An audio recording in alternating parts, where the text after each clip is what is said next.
Alright, so new season for that. Get some complete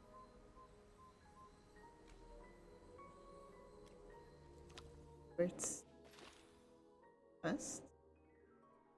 I accidentally started it already, but we're doing this for alternate, not the end of the world. I suggest.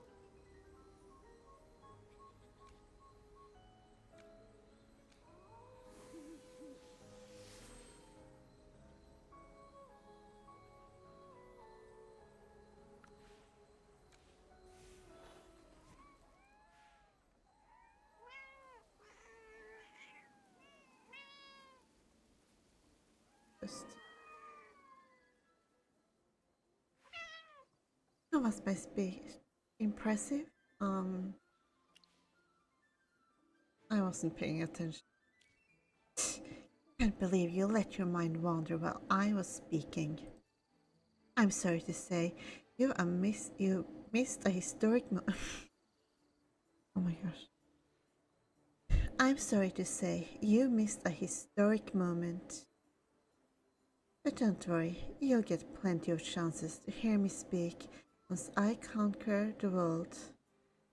By the way, you did a good job finding me, given how carefully I conceal my tracks and scent. I think you might be able to help me with something. The future of the entire animal kingdom is at stake. The book I lost is called Magic for Babies, authored by the great magist Merlin. If I can fully master the spells inside, I'll gain unparalleled power. I'll probably get so good that even Merlin himself has to wave the white flag. Are you sure Merlin wrote it? Merlin does love cats. Merlin is invincible. Invincible? You must have been brainwashed by those magic textbooks. If he can pull it off, so can I, and I'll do it better. Once I crack the secrets of this book, I'll take his place as the new legend. But without it, my grand plan will have to wait. How did you borrow it? I hope you're not about to lecture me on morality.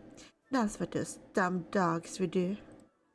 In the world of cats, the concept of stealing doesn't exist. I simply call it strategic resource allocation. Do you aim to conquer the world? Yes.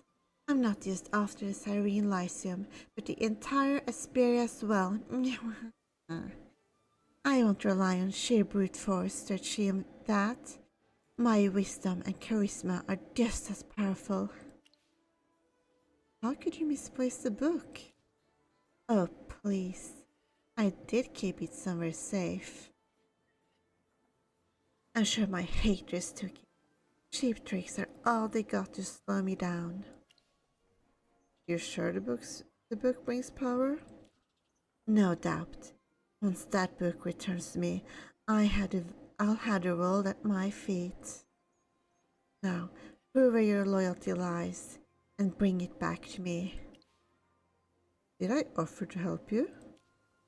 About it.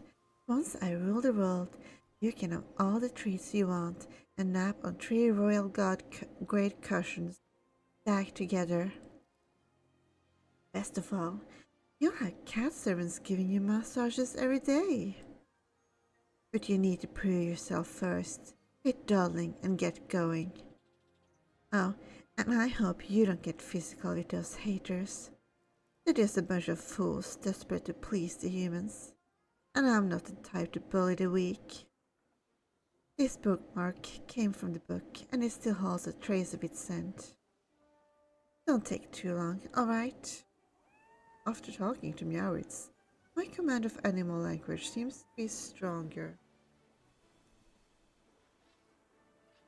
Now let's look for that book. I like how they make this big deal about how your ability to understand animal language is like evolving throughout the quest, but it doesn't really seem to be a thing in any otherwise, you know. It was almost like they were planning this mechanic, but then they forgot about it.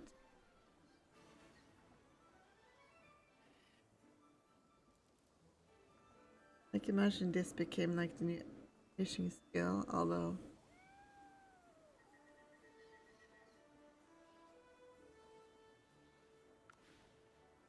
a bit more than the fish, maybe.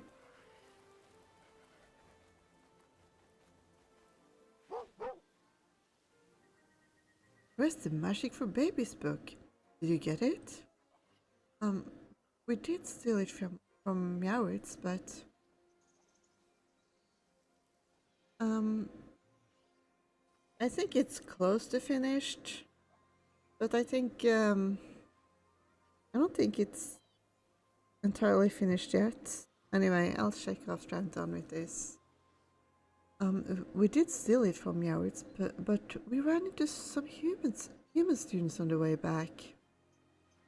We dropped the book to avoid getting caught, and those students took it back to the library. What? That book's all about wicked magic. And Meowers is a devil. If she gets her paws on it again, the entire Serene Lyceum will turn into a massive playground for cats. Now what?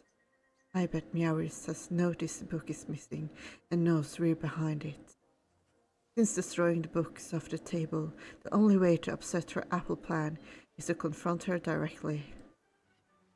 What? Are you out of your mind? You really think it's a wise move? I heard she once cast magic with just a whisker, turning an entire flock of sparrows into a swirling ball of fluff. No, no one's ever seen her in action, but everyone says her wind magic is deadly. Do you want to get yourself killed? I'm out, but you do you. I'm not ready to be enslaved by cats. I'm heading home to finish my meal.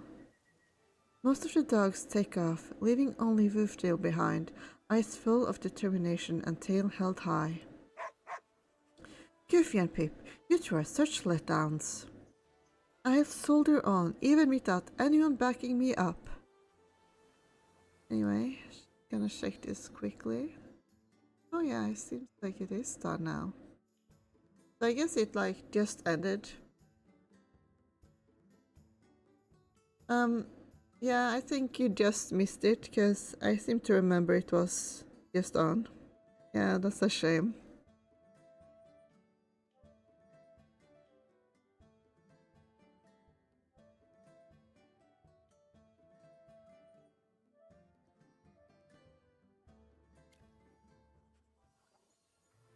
I think it ended really recent.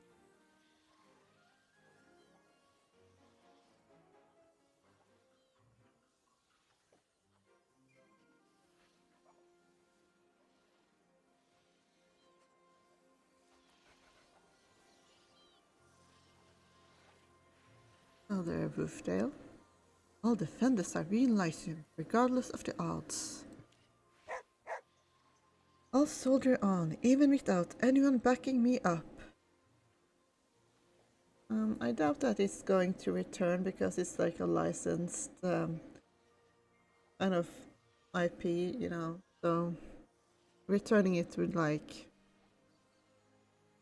get probably more costly or whatever, so collabs are generally a one-time thing, I think. But there is like this possibility of recruiting them later, like if you borrow them and stuff, which does get more expensive compared to pulling for them, but it's possible, I think. Yeah, I haven't done it myself yet, so I'm not sure how it works, but there should be a way to access them later, I think. You're welcome.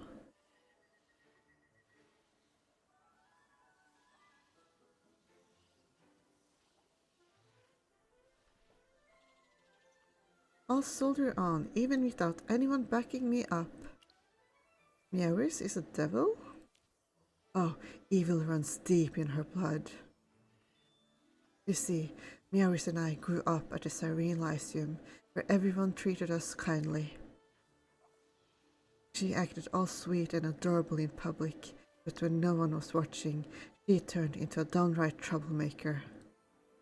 She peed on the couch, stole dried fish from the kitchen, squashed the furniture, and I once caught her slipping into the headmaster's office.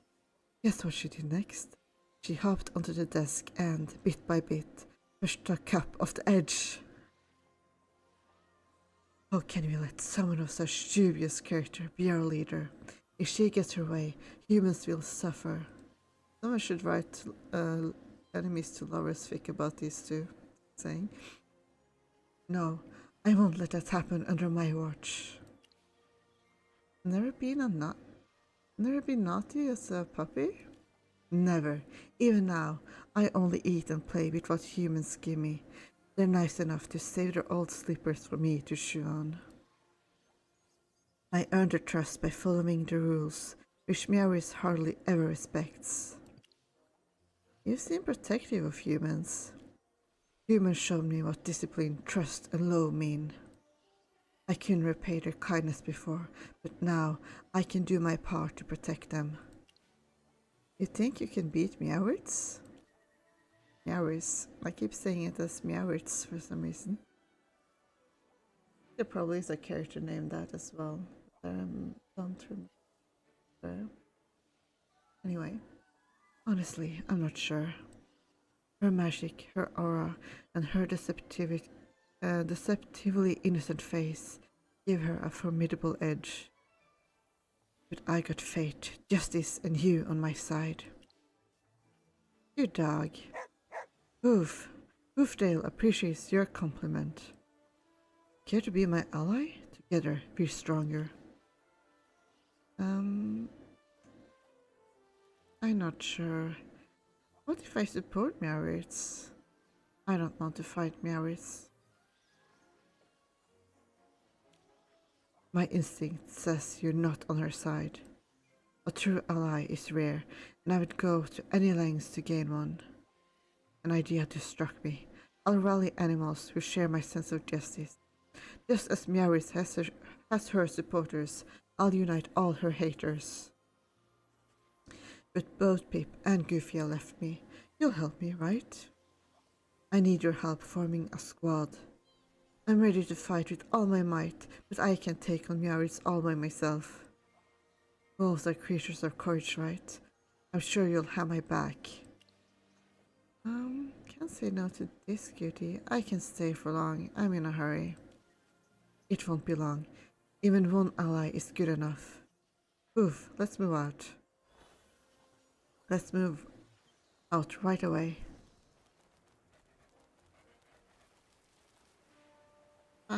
Just another boring day. Excuse me. Excuse me. Can I ask you something?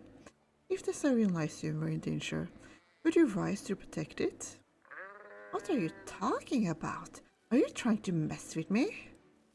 Without realizing it, you have begun to grasp the animal language that once seemed so baffling and intricate. It's true that learning a language requires lots of listening and practice. Just so you know, my owner's been especially nice to me today. I don't want anything to ruin my good mood. Please, hear me out. I'm not here to look for trouble. Look, Meowris is a devil, and she's secretly rallying animals for an uprising against humans. We're seeking allies to stand with us and put an end to her schemes. Why should I take your words seriously? You're just a mad dog. I'm not mad. Ask this wolf if you don't believe me. He's not mad. He's an adorable dog. He just likes playing the hero. I know, right? Everything he says is so cringe-worthy. My fur literally stands up. You mean your wool? Hey, what's all the racket for? I want to count my fur in peace. Go argue somewhere else. Hey there, we're assembling a force to oppose Meowris. Would you be interested? Oppose Lady Meowris? Are you insane? Hey, Bunny, since when did you start calling the shots in this area? You're not even supposed to be grazing here. What's your beef, old sheep? This meadow is open to everyone. Nonsense. This meadow has belonged to sheep for generations. But you bunnies keep inching in. Don't push your luck. Times have changed, old sheep. Now Lady Meowris decides everything. Meowris, my foot. This is sheep territory. We're in charge. One more nibble of our young shoots. You're finished. How dare you oppose Lady Meowris and threaten me with violence? All of you are traitors. You'll pay for this. Mark my words. Hey, you said you're going against Meowris, right? Count me in. Ah, I'm so mad I lost my appetite. Awesome. We finally have someone new on the squad. All the credit is yours, my friend. Let's keep going and gather more allies. There's a guy I can stab.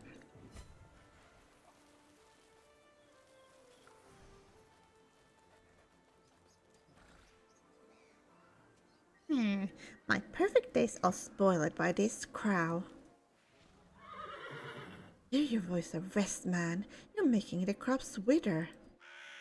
Dark eyes, dark feathers. So beautiful. Ignoring me again? You're such a nuisance. Even a rusty bell sounds better than him. Gentlemen, open your eyes to Meowris' schemes. She's about to plunge the Serene Lyceum into chaos. And you are? I'm Woofdale, and I'm putting together a squad to oppose Meowris. Haha, oppose Meowris? The very hope of a future? Don't make me laugh. By the way, I've written a song for her. Want to hear me sing it? Spare me. My ears would bleed if I had to hear you sing again. You're just jealous of my voice. The horse and the crow start bickering. Unable to get a word in, Woofdale stares at you helplessly. They don't see eye to eye. Maybe, but that's all the more reason for them to fight for the same cause. Gentlemen, please stop and listen. While the two of you bicker, someone's about to sabotage the Serene Lyceum. Stop? Why don't you do that first? Meowris promises to reshape the world. What about you, Doggy? What's your take, sir? Meowris is too brash and showy. I hold no brief for a leader like that. Anyway, I'm not interested in politics. I only seek a reclusive, carefree life in the countryside. You hardly seem like a recluse when you snorted at me just now. I'm so sick of you acting all high and mighty. You're nothing but a country bumpkin. What did you say? Country bumpkin? I mean, where on earth do you get all that pride from? There's nothing special about your lineage. I was born a horse, free to gallop wherever I please. What could be more noble than that? Listen, you wretched crow. Since you're siding with Meowris, I, Alcina, will. No. The argument comes to an abrupt halt. Below, authority meows and shivers down everyone's spine. All the animals freeze at once, ears pricked and eyes fixed on a silhouette in the forest. A graceful figure emerges. The crunch of leaves beneath her gentle strides announces her arrival. She's here, my friend. Meowris is here.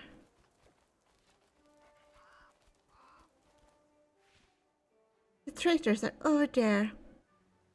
Lady Meowris, I'm not with them. Well, isn't this lively?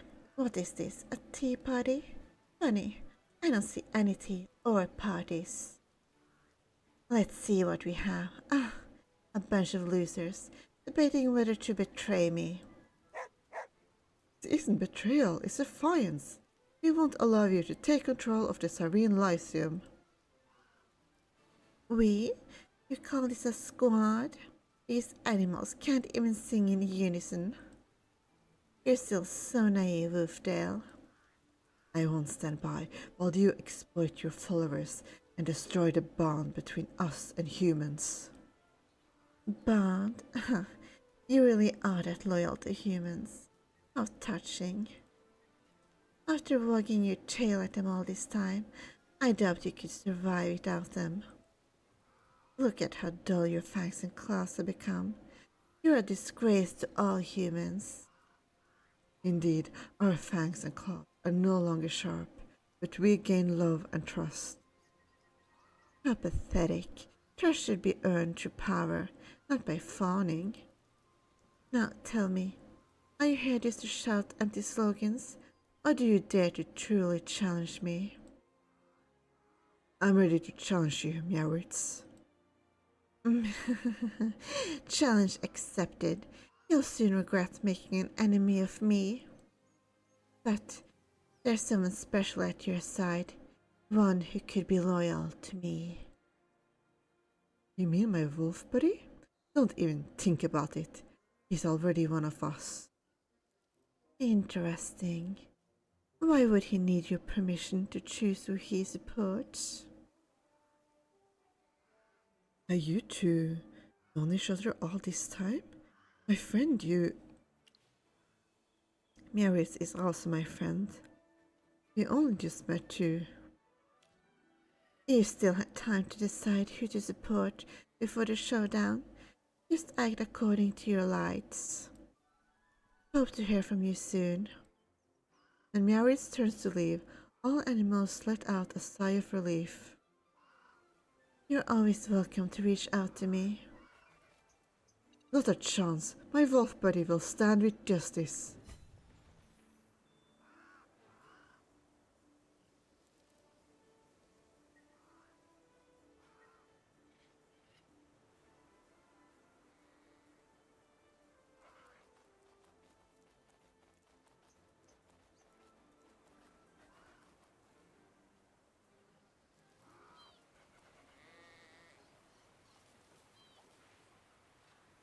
You're on my side, aren't you? Your support is what kept me going all this time. And you're the ace I need to complete the hero squad. Your choice will decide the outcome of this battle. If you join Meow's side, you'll witness the rise of a new order. No one can stop her. If you join us, you're sure to prevail, bringing peace and freedom to the land. But without you, it will be a losing battle for us. Choice is yours.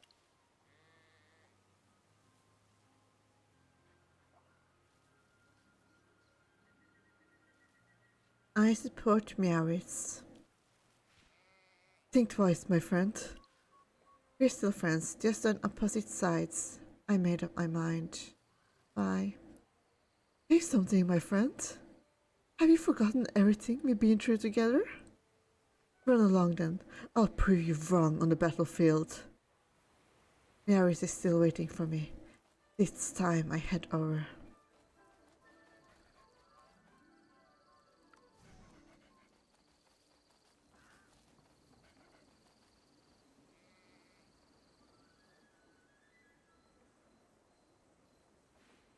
Knew you would show up. You got that look. Now, glad you know which side your bread is buttered, unlike that stubborn dog. In fact, I know Wolftail from a young age, and we used to be friends. Unfortunately, our different views and humans have led us down separate roads. This showdown was inevitable. I still remember the unlimited treats and cushions I promised you earlier. Your loyalty won't go unrewarded, that's for sure. But first, I need to get the Magic for Babies book. Without it, my plan can't move forward. Finding it is your best way to prove your worth. According to reliable sources, the book is now in the Lyceum Library. Go get it for me. I know you can do this.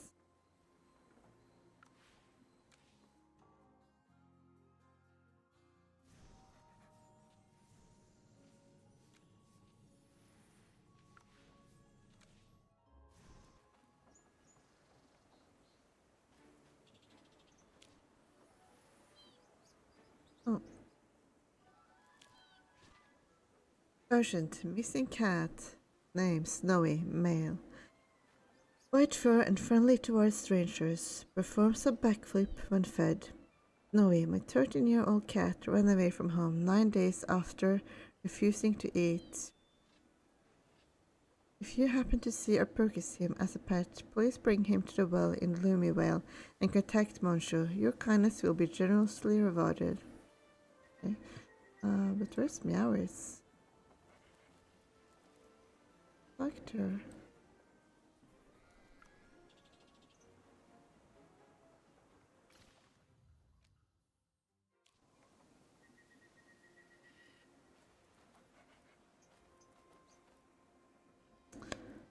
See if I trust.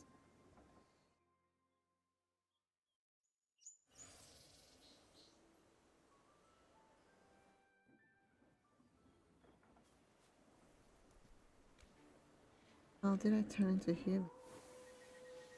Without noticing, I guess that explains why it was being weird.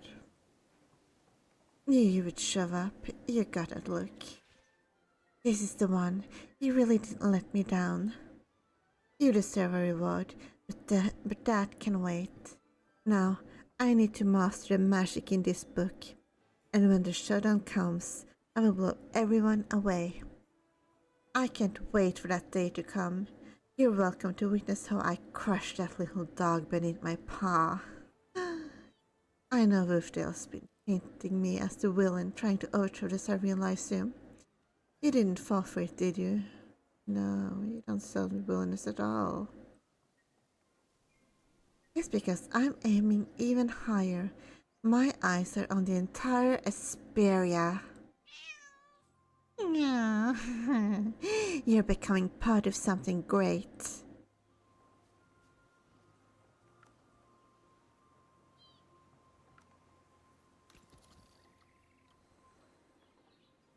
The day of the final showdown has come.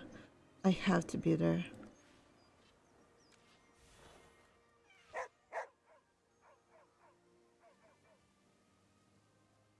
Meowris, your ambition's gone too far. You're not liberating your followers. You're just forcing them to hail you as a king. Just so you know, titles mean nothing to me. I actually get what kind of future animals want, unlike you. The future isn't for you alone to decide. As long as I'm still standing, I won't let you have your way. Well said. I'd believe you if I didn't see your legs shaking. What a hassle. Did we really have to do this the hard way? Can't you just open your eyes and see reason yourself? Yari summons a fierce gale that sweeps the ground, hurling debris in every direction. You are surprised to see a cat casting magic. The spell is weak. It might look scary to animals, but all it really does is make Meowris look cool. With a low growl, Hooftail leaps forward against the wind, placing himself in front of his allies. I'm not here to defeat your magic. I'm here to block your path. With just your body? Let's see how long you can last. Meowris flicks its tail, conjuring several runes in the air. In an instant, beams of silvery light shoots forth, giving rise to a tornado. This is not all. She raises her front paw, and the tornado contracts rapidly before crashing down. When the light fades, Wolftail collapses to the ground, panting heavily, but still holds his position to protect his squad. Wait a moment. So here they refer to Meowris as an it, but here it's like D. So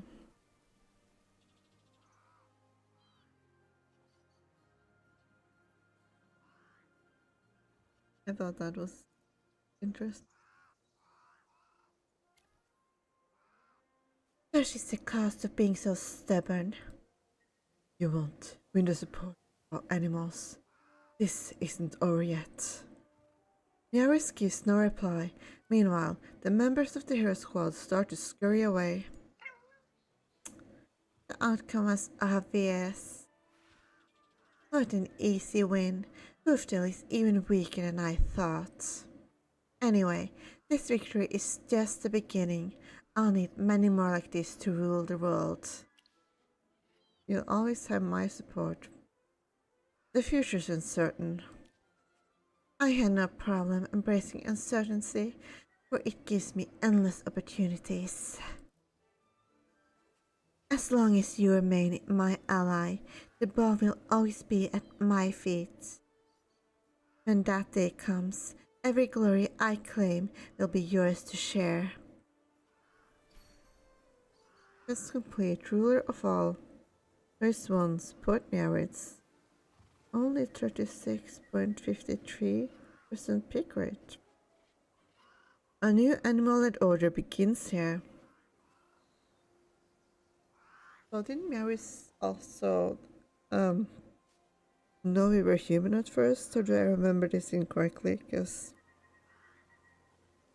it's a bit interesting if they know that and then they seek our help even though they don't seem to like him much. Or maybe I mixed it up a little.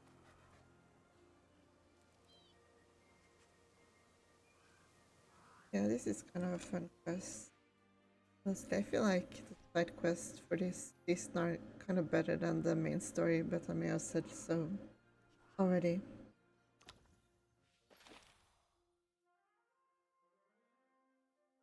I think the last one with split choices this last quest. Welcome to the club. It's kind of a long one, so I may not go through all of it all over again. But at least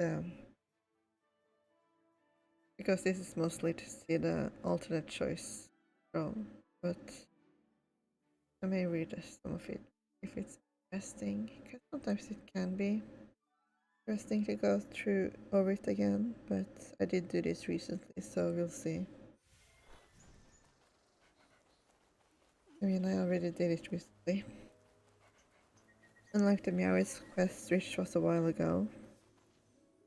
The library's haunted. I'm absolutely sure. That was scary. Why hasn't the school done anything?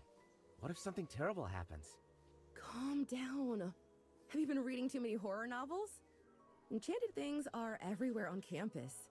You probably just saw a rogue one. No! What happened last night can't be explained by magic. Last night, I was revising for my alchemy test, but it didn't go well. I tried to memorize the recipes, and none of them stuck. Then I recalled a rumor that the professor often reuses the same set of questions, and that the answers could be found in a book at the library. You borrowed that legendary book? No wonder you did so well on the test. They don't really look like a friend to me. That's not the point. The problem is what happened afterward. As everyone knows, going to the library after hours is against school rules, and violators lose half their holidays. But failing a course is far worse.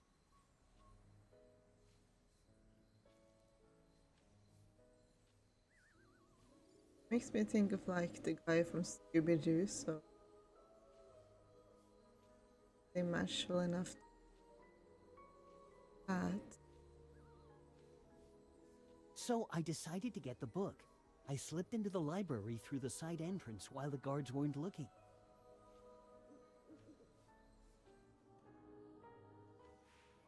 Bring it on. I'm ready to lose my holidays. Wait, where are the guards? They should have pounced on me by now. Jura above luck's on my side. The Ultimate Alchemy workbook should be somewhere around here. It's time to get out of here. Who's there? Cry out in despair, writhe in agony. Nothing pleases me more than seeing your souls burn in everlasting flames. I'm setting the world ablaze. Let anguish devour you all! Oh my! Ghost! Ansel, paralyzed by fear, grabs the book and dashes out of the library without looking back. Unbelievable. You didn't forget that book even in a situation like that. That book was exactly why I was there. Wait, you're focusing on the wrong thing. The point is, that voice was really terrifying. And I know for a fact there was no one else in the library. Even now that the test's over, I still can't bring myself to return that book. Your unpunished violation, the sinister laughter, and those malicious words. That's odd. Is the library really haunted? This is certainly unusual, I must say. See? Even Sylvan thinks so. Rumors about supernatural incidents are common on campus, but no one has ever gotten away with breaking the school rules. Standing here won't help. Let me go in and take a look. Sounds like a fun conversation. Good timing. Shall we check out the library together? You're about to say yes, but then it hits you. Someone else was in the library yesterday besides Ansel. A Hypergean lurks within the rulebook, first on the podium. Her name is Countess. She is the first to know if anything unusual happens in the library. Maybe you should talk to her first. It could be dangerous inside. I'll go in first. Fair enough. We'll be waiting outside. We shut off from now.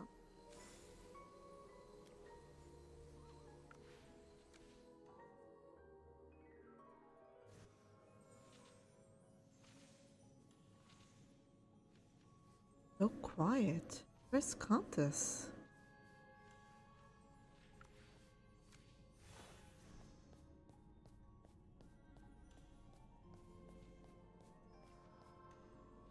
Something feels off. Let me bow to the rulebook and summon her.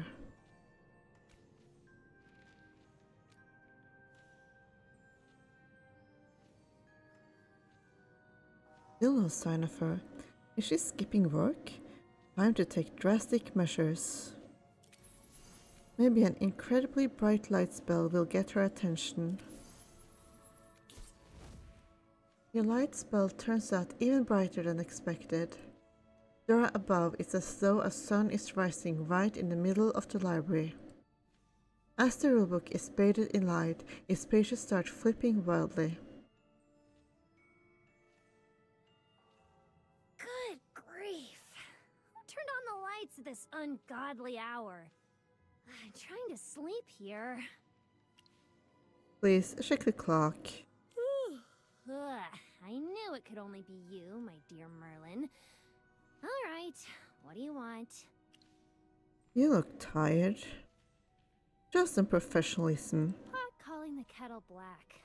You've been dodging work for 20 years or so. The library's been rather empty lately. Exams are almost over, and the semester break is just around the corner. Don't I deserve some downtime? Getting a little bit more sleep won't hurt. Ever heard the library's haunted? Is the ghost your prank? Haunted? You actually believe that? Wait, is this your excuse to make me work overtime? You tell Countess what you heard from Ansel. A guilty expression crosses her face for a fleeting second, but you cash it anyway. Come on. Students just love to spread rumors like this. I have nothing to do with it, my dear Merlin. It must have been a spirit summoned by some mischievous student. Whatever the case, I'm in the clear. The ghost isn't bothering anyone, and there's no rule against it. Let's not worry about it too much. I'm the rule book, remember? I know the right thing to do. Just let me take care of this. After hearing Countess's confident yet flimsy statement, you are certain she is involved. Let me do some digging. Mind if I look around? Yeah, so I'll just handle this. Wait, what? No way! The library is meant for studying, not snooping around. Are you even listening to me? Hey!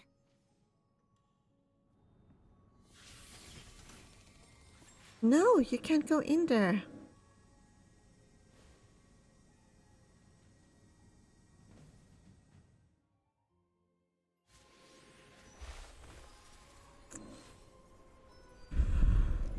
certainly some kind of comp I set up earlier. それじゃあ行こうか。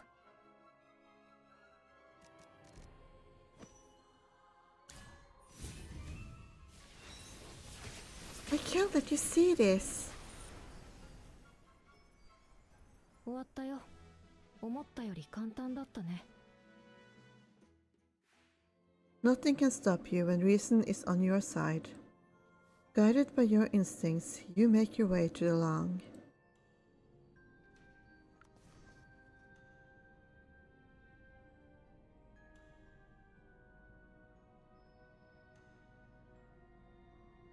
Books? This is what she's trying to hide? Interesting. I definitely need to take a look. Radiant Run Handbook. In the distant future of Hesperia, magic has long since become obsolete. The world is ruled by machinery, and the arrogant syndicate reigns supreme. By a twist of fate, magic takes center stage once more, awakening mythical creatures and appending the world's order. You play as a mercenary, a mere cog in the arrogant syndicate's machine, repeating the same mundane routine day after day in Savannah. One fateful day, a special commission comes knocking at your door. Will it grant you fortune and mastery over powerful technologies or magic, or will greed be your undoing? Your choices will shape your fate. Strive for the diving light atop the arrogant syndicate, Raider.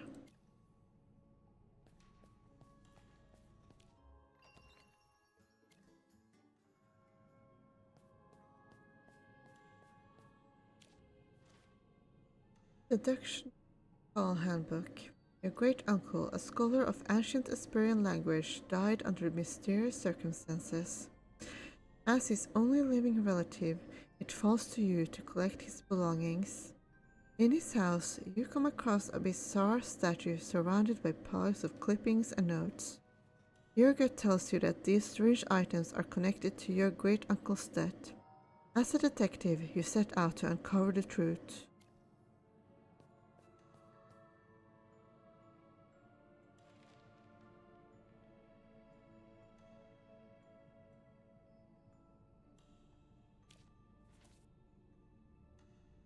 Dungeons and Dragons Handbook. What's a Dagon? I guess that's the place. Or was it Dungeon? No, I think Dungeon is the place. So what's Dagon? The evil dragon is ready to rise again and dominate the world. Disaster looms large over the city of Dungeon. Its formidable and cunning minions have thrown Dungeon into turmoil. The world now teeters on the brink of utter despair. Against overwhelming odds, a few brave souls rise to fight. They are a team of young, inexperienced adventurers ready to confront the evil dragons and save the world. You can be a kind, neutral, or evil character from the factions of Lightbearer, Mauler, Balder, Greyborn, or even Hypergean. Pick your character and embark on this epic adventure.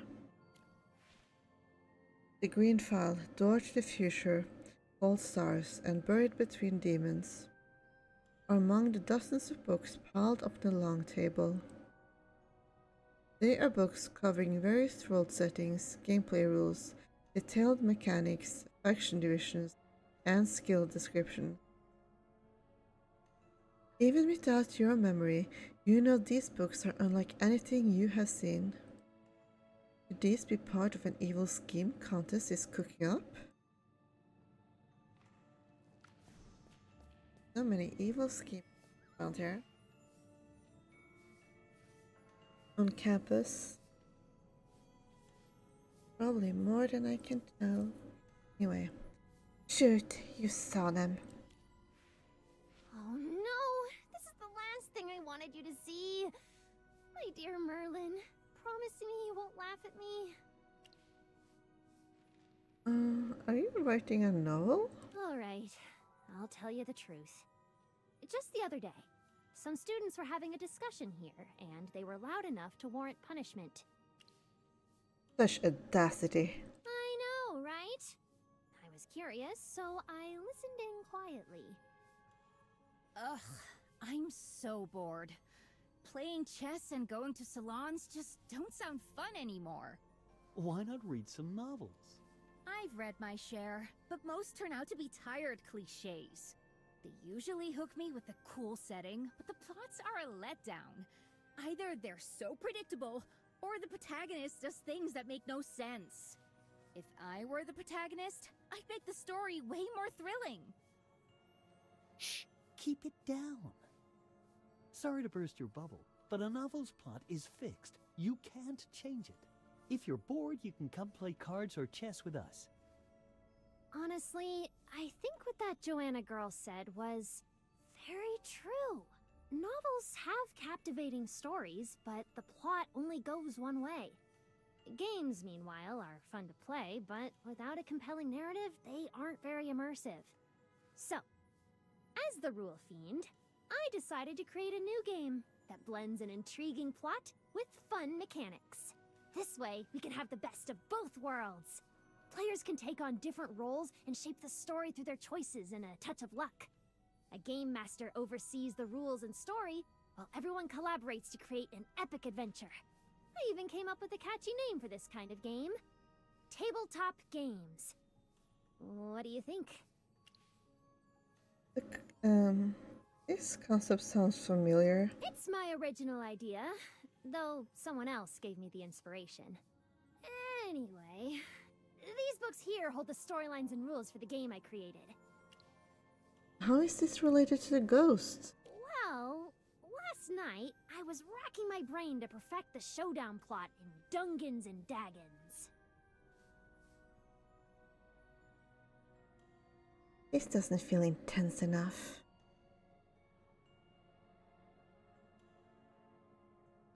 Found it. Eureka! Perfect.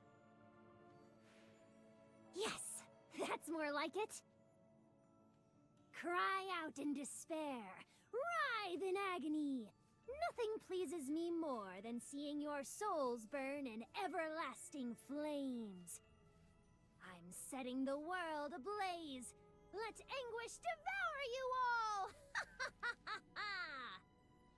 Now this is the perfect vibe for the ultimate villain. The Game Master can use these few lines and improvise the rest. So, that's what happened. I didn't break the completely one-sided contract you forced on me all those years ago. Explain your work attitude. About that. I've been staying up a bit more lately, so I'm a little sleep-deprived. That's why the power of the rules has weakened. A bit? A little? I'm not downplaying it. Fine, you win. I'm done with the game rules anyway. I'll turn the library back into a nightmare for rule breakers starting tomorrow. Happy now, my dear Merlin? I want to give your game a go. That's not happening. Pick another wish. It's a Hypergean design game. I can tell what you're getting at. You're just curious about my game. Trust me, the game's nothing special. Even the dice are the plainest kind. Why can't you just let me play? You must be hiding something. You're overthinking it. Would you show your writing to just anyone? I may be a Hypogean, but I have a fragile ego.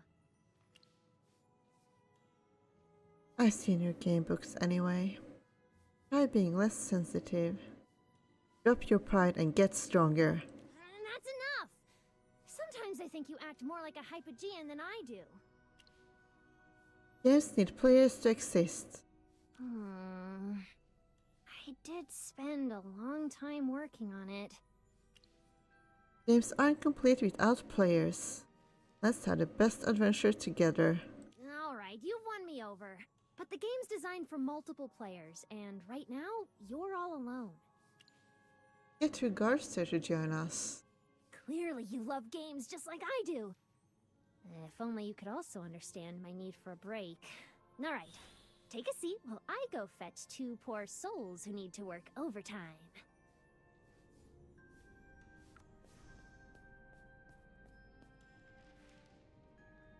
Someone opened the door. first tabletop session ever will begin soon. Let's go with this module. The study of dark language. Module? It's the game's script, covering the setting, storyline, main characters, the whole 9 yards. Sounds complicated. My game, my rules. First, create a character and stick with it throughout the game. I'll pick your character this time, just in case your imagination runs too wild. Here goes. You'll be a detective in a futuristic world with the investigate and sense skills. During the adventure, you'll need to use these skills wisely to achieve your goals. I had these skills in real life. This is how role-playing works. Stop interrupting and just go with it. Let's just run the session. You'll get the hang of it along the way. Following Countess's instructions, you close your eyes. She says it is an essential ritual for getting into character. You keep your eyes closed until you feel someone holding your hand. An icy sensation begins creeping up from your fingertips. It was a tumultuous era, with industrialization bringing wealth and opportunity alongside pollution, violence, and crime. You, a seasoned detective, live in this metropolis, where knowledge doesn't always translate into wealth. The cost of living is high, and you have barely enough to get by. Unable to rent an apartment on your own, you've moved into a shared unit on Elementary Avenue. Now you meet your flatmate, who's shaking your hand. Nice to meet you. Wow, it's a campus guard. He's your flatmate. Flatmate! Stay in your character! Here's a friendly reminder. You can use your investigate skill on your flatmate now to gather more information. Use investigate. A roll of 8 or above is required to use the investigate skill. You rolled a 10, the action is successful. Wonderful! Your frugal life may have worn out your pants, but it hasn't dulled your perception. The man before you has tanned skin, likely from prolonged sun exposure. His right arm moves slightly awkwardly as he shakes your hand, the result of a severe injury. He's wearing a typical doctor's white coat, but, unlike most doctors, his face shows no sign of fatigue. Instead, he carries a soldier-like demeanor. Free roleplay starts now. What do you want to say to your doctor flatmate? So, you're a retired military doctor. Good, you're catching on fast. Amazing. The rumors were true. You really are a famous detective. I mean, how would the rumors about me being famous be fake? Then there wouldn't be rumors about me if I wasn't famous, right? At least not those kind of rumors.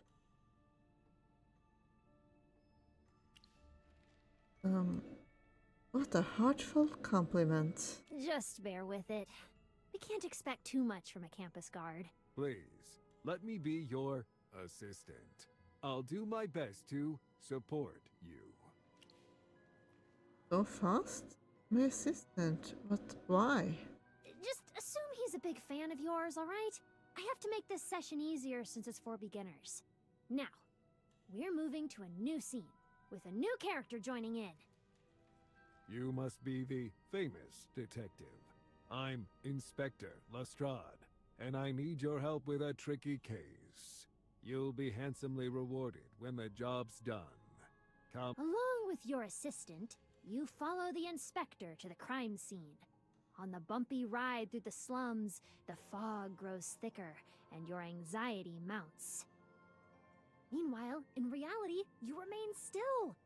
Isn't this incredible? The entire adventure plays out through text. Why not just use teleportation? Can you create a scene? This is a spur-of-the-moment session. I wasn't prepared at all. The game's still a work in progress, and I never intended to show it to anyone. Now, close your eyes and feel the wheels rattle over the gravel road. As described by Countess, you arrive at the crime scene. By the time you open your eyes, you see a campus guard lying on the floor. Oh, I mean, the victim.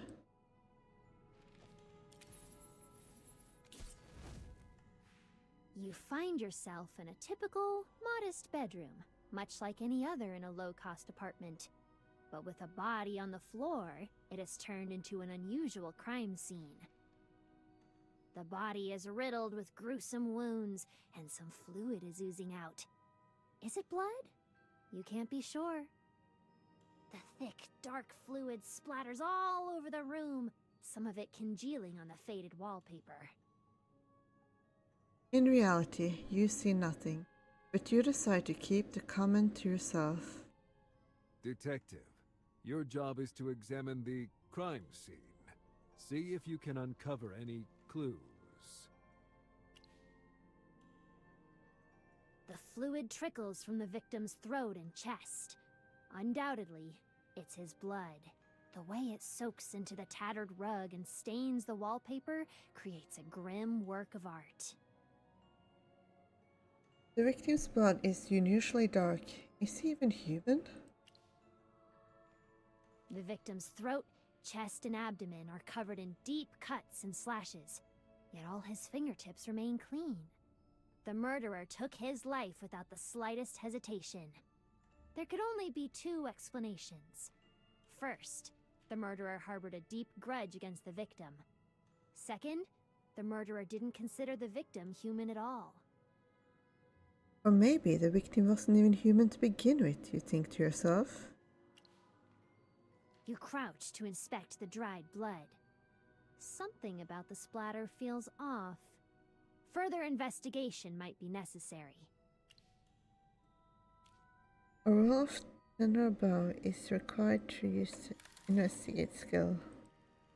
You rolled a 20, the action is very successful.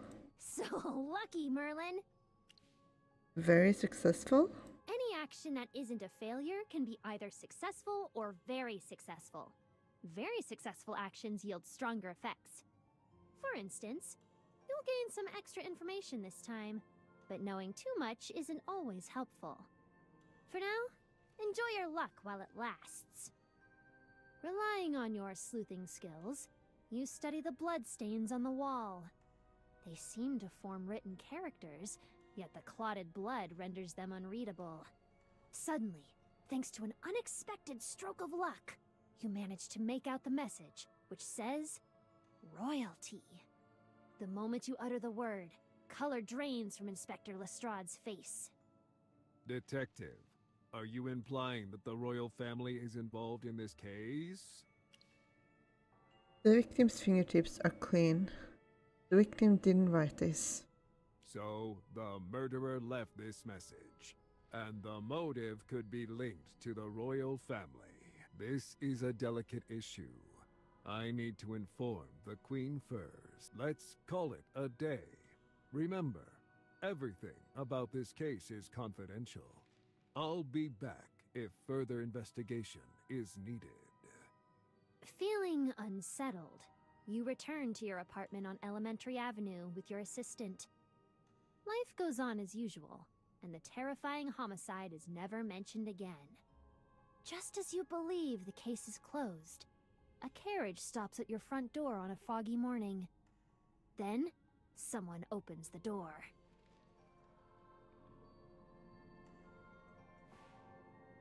Are you ready?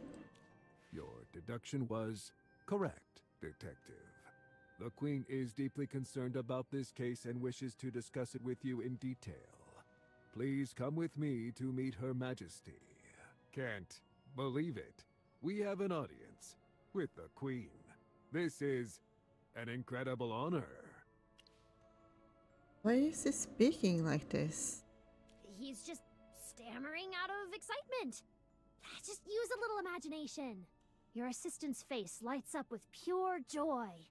After all, the Queen is the ruler of you. Should feel honored to have the chance to serve the Queen. You hop onto the carriage and head straight for the palace. After navigating a maze of formalities, you are finally ushered into the audience chamber. You see nothing in the darkness. yet you can sense the Queen's presence. She sits silently, motionless within the shadows. I'm impressed. You're smart enough to find the correct answer.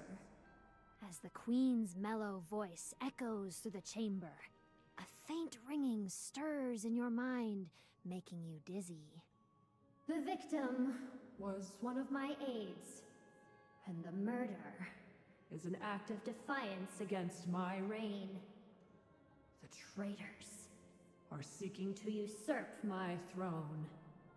I need someone loyal and wise to serve me.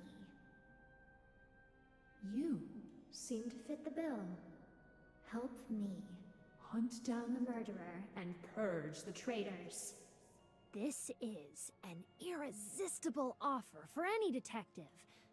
Serve the Queen, and you can leave that shabby apartment behind, with wealth and power within reach. Your decision is... Reject it. Something's fishy about the Queen. You feel a twinge of apprehension. Before making your decision, sense your surroundings to find the source of your unease. Investigate my assistant. Your assistant is a bundle of nerves. He clenches his right fist tightly, and his injured shoulder tenses even more. He feels not just excitement and nervousness, but also an overwhelming terror. Investigate the Queen. This is a difficult action. A roll of 50 or above. Are to use. You rolled an 8. The action fails. You peer into the darkness, trying to discern the Queen's face. An imposing figure looms before you. You peer through the inscrutable shadows. Suddenly, an excruciating pain pierces your eyes and spreads through your entire body. You let out an agonized scream. A voice in your mind begs you to stop looking, warning that it is an act of desecration. Sense the Queen. Go ahead and follow your instinct. This is a difficult action. You close your eyes and let your awareness sink into the darkness. Your vision feels sharper than ever. You see a colossal figure and its shadow. She, a being wholly unlike you and your assistant, lurks within the inky darkness. Numerous tentacles hover around her, watching you with a calm yet deadly intensity. The Queen. There's something off about her. Or rather, about it. That a hypofiend? No. It's something far more mysterious. An existence more incomprehensible and unnameable than anything you can imagine. I would never serve a monster. So, your decision is... I decline the Queen's offer. I already said I rejected. You've made up your mind. Just as you prepare to turn away, the entire chamber quakes. Amid the rising fog, a shadowy figure slowly inches closer. Mucus oozes through the cracks in the chamber. The floor melts, the ceiling warps, and the entire space twists into a vortex. At the same time, you realize something is devouring you. Traitor! The Queen seethes at your defiance. Her countless limbs thrash violently, reaching towards you through the fog. The ends of her limbs crack open, revealing eyes that stare at you. They are the Queen's eyes, scrutinizing you, the mouth-watering meal about to be consumed. You and your assistant are about to wind up in the monster's stomach. Fight for your life while you still can. I'm not ready to die yet. Aren't you a little too calm? You're hurt and can't fight after looking the Queen in the eye. Tell me what to do. I'll do my best.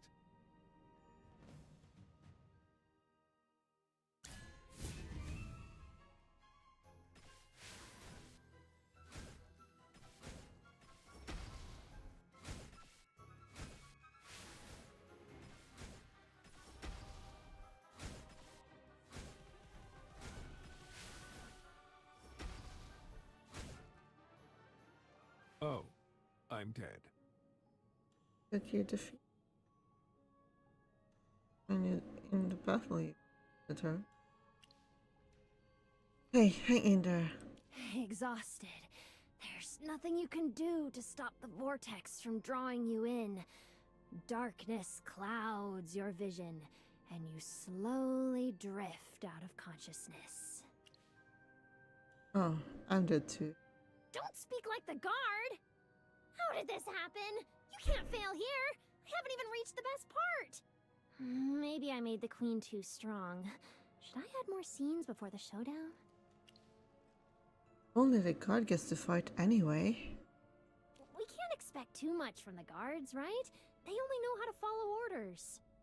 Ugh, it's so frustrating that our first run ended just like that. It's basically storytelling. Boring. I didn't have enough time to prepare the scenes. Besides, this game relies mostly on your imagination. I'll make it better, if there is a next time. We need more human players. You're right. It's a multiplayer game, after all. Sadly, you're the only one who can play this game. Our contract prohibits me from appearing in front of the students. You can speak without showing yourself. Remember the library ghost? You mean, I can pretend to be the library ghost? That could work! Little Merlin, you're more shrewd than any of us Hypogeans. Alright then, I'm counting on you to recruit new players. Off you go!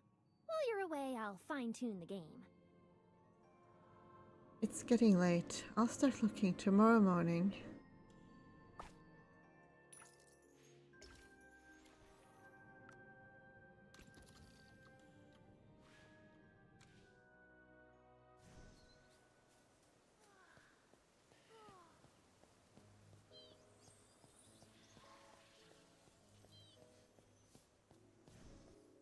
Cassidy, are you here for the library ghost too? No, I'm just here to do some revision. Wait, what did you say? Library ghost? People are saying the library's haunted. Merlin went in to investigate yesterday, and he hasn't come out since. Goodness, could Merlin be in danger? We should inform the professors. No, there's no time. We'll help him ourselves. You arrived just in time to stop Cassidy and Sylvan from rushing into the library. Don't worry, I'm fine. Magister Merlin! What did you see in the library yesterday? It's been a tale of a minstrel who turned into the library ghost over an unfinished book. I've read about this before. Spirits that fail to reincarnate can get trapped where they died and slowly turn into malicious ghosts. Looks like the library isn't safe anymore. Anyone up, anyone up for ghost busting tonight?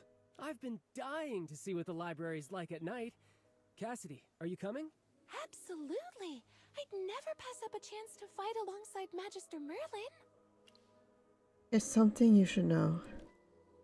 Given the unique nature of Countess's game, you remind everyone to brace themselves for an exceptionally unusual experience tonight. Got it! I'll be well prepared and won't slow anyone down. Should we invite Pippa? She's very intuitive and ridiculously lucky. I don't mind. The more the merrier. I'm not sure if Pippa would be interested. She's always the first to bolt when someone tells a horror story. But her curiosity always makes her stick around. She might actually say yes. Cassidy and I will go get Pippa. Let's meet at the library's side entrance tonight. The library is deserted at night. As agreed, you arrive at the library side entrance. Cassidy, Pippa, and Sylvan show up shortly after. Sorry to keep you waiting. We were making preparations and lost track of time. Cassidy scampers over, her face beaming with excitement as she proudly shows you what's inside her backpack. A whole assortment of items cascades out in full display: enchanted gadgets, alchemical reagents, a spear wand, and even amulets. You really are well prepared. Honestly, I'm still kind of scared, so Cassidy and I made some enchanted amulets. Hopefully they'll work. I'm sure they'll come in handy. Remember, even Merlin struggled against that ghost. It's one tough nut to crack. Speaking of which, has that ghost gone into hiding? The library looks completely normal today. I don't sense anything off either. It's just so quiet around. Come in. Now. Watch out! What was that? Was it the ghost? Merlin, should we go in? Don't worry, I'm here. Isn't that why we're here? Magister Merlin's right. Let's head in, everyone.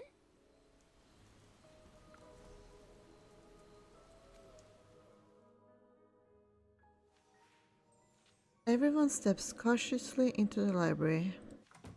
As soon as everyone is inside, the doors slam shut, heightening the tension in the air. Countess definitely did that on purpose. Jura above! Why on earth is it so crowded in here? Have you heard of the rumors? There's going to be a big mess in the city of Dungeon. Will the legend makers come to our rescue again? These people don't look like students. What are they going on about? Dungan? Huh, I've never heard of that place. Who are these people? And why haven't the gods thrown them out? Dungan. You recognize this name from one of Countess's stories. Looking closer, you notice that the strange crowd behaves and speaks just like real people. However, the magic in them tells you they are nothing more than illusions cast over the guards.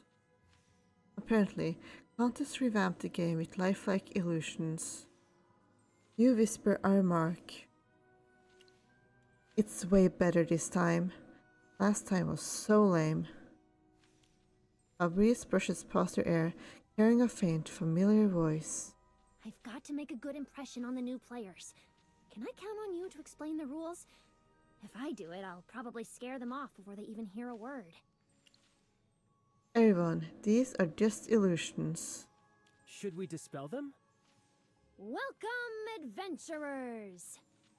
Though you come from different places and backgrounds, you share a common goal: to overcome every challenge along your journey and defeat the evil forces that rule the city. Wait, who's speaking? Is it the library ghost? That's a typical opening a minstrel would use. The ghost was a minstrel. Magister Merlin, is it up to us to help her finish her story so she can move on? Exactly. Just think of this as a game. I hope she actually leaves once we help her. Come forward and begin your adventure now.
First, each of you needs to pick a character. Choose one of the 4 cards before you. These 4 characters will appear in the Dungan and Hypogean story. You remember the original title was Dungeon and Dragons. Has Countess tweaked the plot? Anyway, let's play it by ear.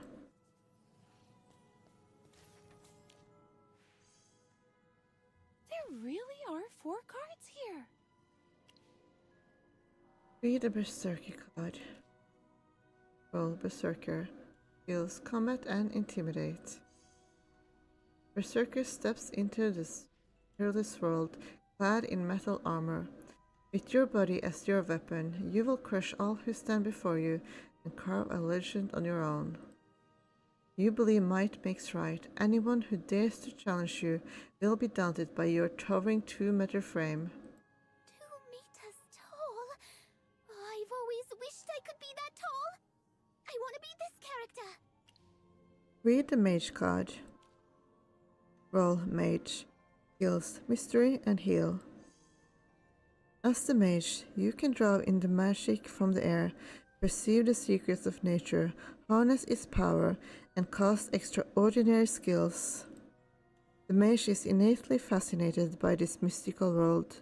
You prefer to use your spells to protect your allies, rather than attack enemies or plunder treasures.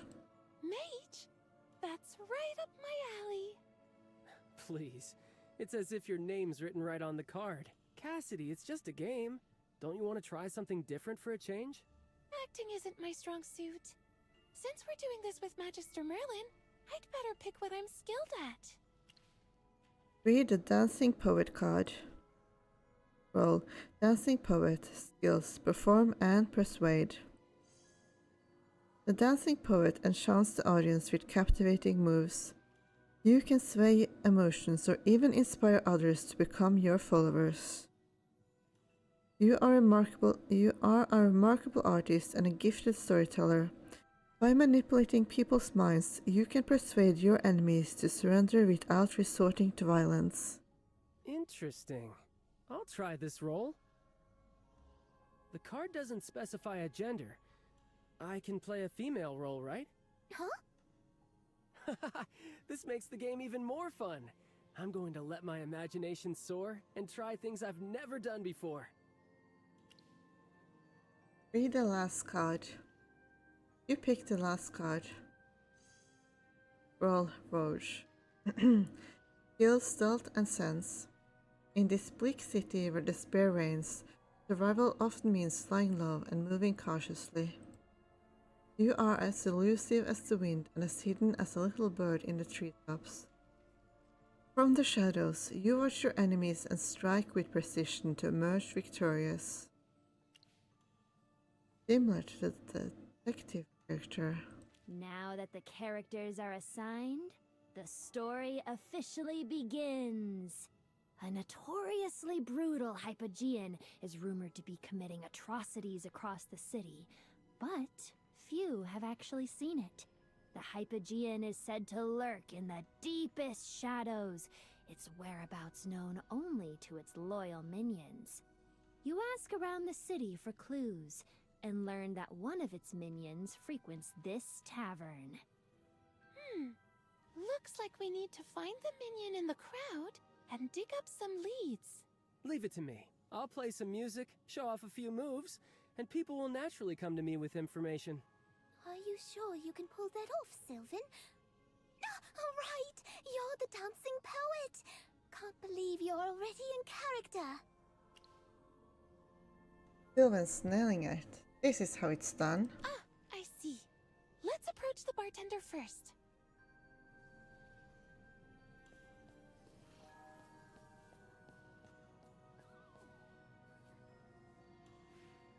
What can I get for you? Welcome to the Rye. What can I get for you, new faces? Hi, have you seen any of the Hypogean's minions around here?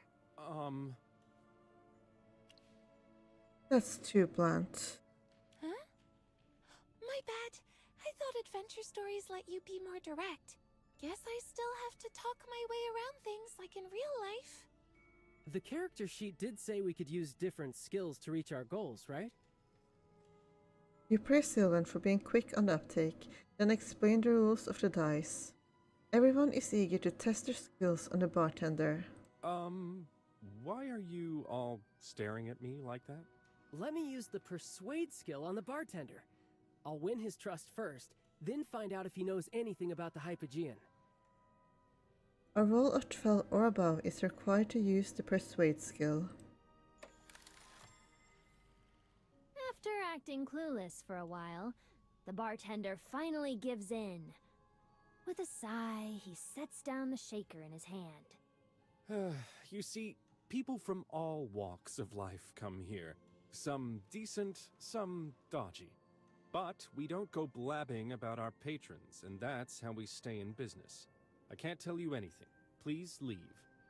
The bartender still won't budge. Maybe it's the wrong skill? Keep persuading him. Just beat it out of him. Should Pippa and I do something now? Magister Merlin, please tell us which skill to use. Pippa, use combat. Getting rough already? Alright, I'll use combat. A roll of 8 or above. Anyway, generally this is good practice in role playing. Control other characters. And since this is still in trial, I expected a bit. Pippa rolled a 20. The action is very successful. Wait, what? How do I even handle the story from here? Nice one, Pippa. Not even the ghost can mess with your luck. Okay, here goes. The Berserker can't stand those who talk in riddles. Furious from being fooled time and again, the Berserker swings a devastating punch at the bartender.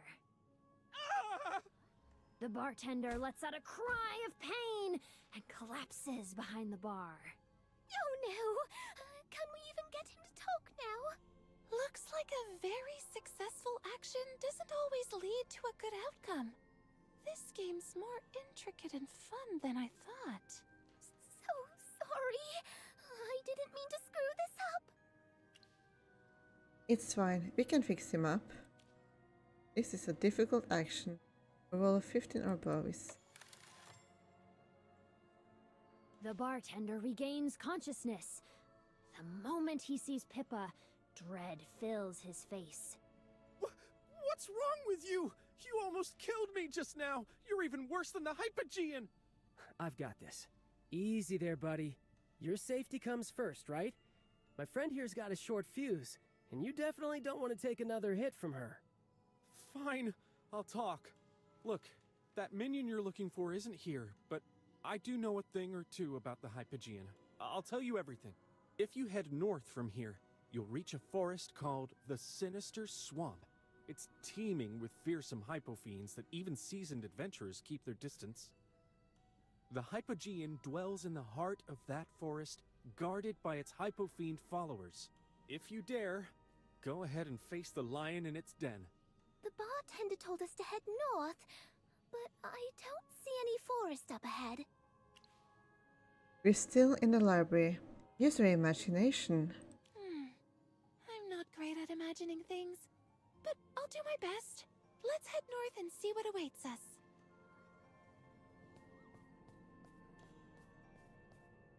You step into the forest, carefully navigating around the swamps.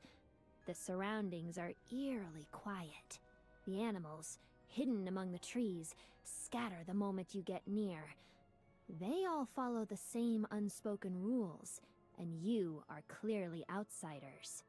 The sky darkens, and the air thickens with heat and humidity. Shadows flicker among the trees, and their leaves rustle in an unsettling way, keeping you on edge. Suddenly, a Glimmerbloom materializes out of nowhere, standing before you. Jura above, it's just a Glimmerbloom. I thought the Hypogean was ready to jump at us. But I can see a Glimmerbloom right here! How did it get into the library? It must be part of the backdrop, like those patrons in the tavern. Magister Merlin, what should we do?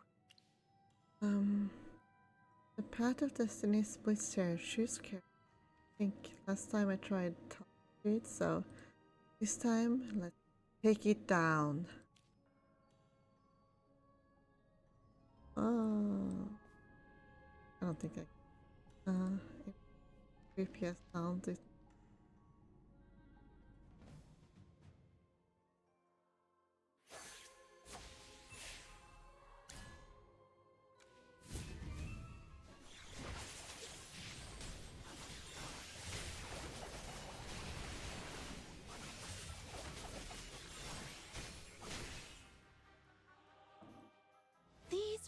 results were satisfactory. You won the battle. The glimmer bloom slumps to the ground, its flowers and leaves wilting. We won! But where should we head next? Wait, look at the glimmer bloom. Why is it waving that leaf back and forth? Is it a sign of surrender? It's trying to provoke us. Hold on. I don't think the glimmer bloom is hostile. If only we could speak to it directly. By the way, plants are a part of nature, right? I remember my mage card mentions the ability to perceive the secrets of nature. Maybe I can use my skill here. Impressive, Cassidy. You actually memorized what's on your card. Cassidy, use mystery on it. A roll of 13 or above is required to use the mystery skill. A 15. Everything in Dungan is deeply connected to nature. The mage, who understands nature's secrets, can easily communicate with the glimmer bloom. I guess either way we end up talking. I'm tired of narrating everything. Your turn, Glimmerbloom. You... looking for Hypogean? You... not enemy, the forest. Our home. Evil Hypogean drove us out, turned us into bad Glimmerblooms. We want to fight back, but Hypogean too strong. Good people, beat Hypogean. Help us. I show the way. With some difficulty, the Glimmerbloom points toward the east with its leaves. Looks like the Hypogean is somewhere in the east. No time to lose. Let's go.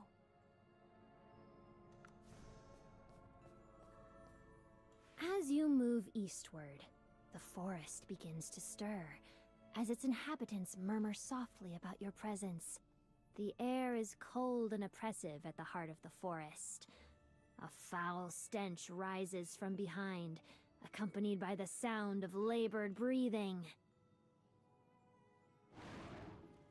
Everyone, be careful!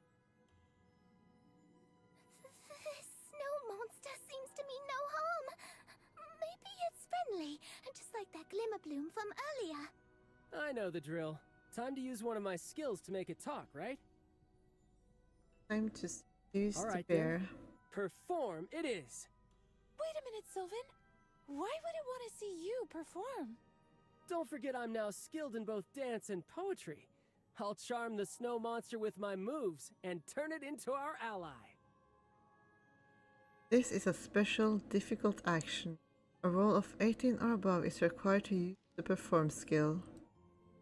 As this is a special action, failing it will incur a penalty, causes unpredictable consequences. A penalty? If you fail, will we be stuck here? Since we're a team, can I help, Sylvan? But Pippa, you only have your fists as a weapon right now. Maybe my fists will do the trick. Are we even allowed to help each other? This isn't covered in the rules. Hey Master, what's your take? Say something, library ghost? Collaboration wasn't in my original design, but I like the idea. It's a green light from me. Pippa can assist Sylvan. How do we determine the outcome? As a professional game master, I'll improvise. A roll of 14 or above is required for the berserker to assist the dancing poet. Rolled a 16. The action is successful. The berserker drums the ground, creating an enchanting beat. Then, the dancing poet glides forward and performs a mesmerizing dance. Nice! We've got this in the bag for sure. Creating a rhythm by drumming the ground! How creative! The snow monster has never seen such a passionate dance. Yet, the world that nurtures such vibrancy is ravaged by the Hypogean. Moved to tears, the snow monster decides to become your ally. The snow monster gestures toward the southwest, where the Hypogean's lair lies. Oh, we did it! Our approach was unconventional, but that doesn't matter. I never imagined we could combine our skills like this. This game just keeps getting better. I mean, I don't think there are enough games yet to even consider anything conventional. I thought you'd prefer games with fixed rules, Cassidy. Rules do matter to me, but since this is a game, I guess I can loosen up a little. Also, I find this game really inspiring. If skills can be combined here, maybe the same could work for spells in real life. Let's get back to the game. Now that we can combine skills, could there have been an even better way to recruit the snow monster? Suppose I could have used Persuade together with Pippa's Intimidate. Would the effect be twice as strong? Or we could have started with my mystery to subdue the snow monster first. Though, this is starting to sound more like coercion than persuasion. Yeah, that would be a bit sus. I wish we could try every combination. Too bad we can't do it all over again after we convince this ghost to move on. Let's finish the game first. He's right. Let's head southwest and confront the Hypogean.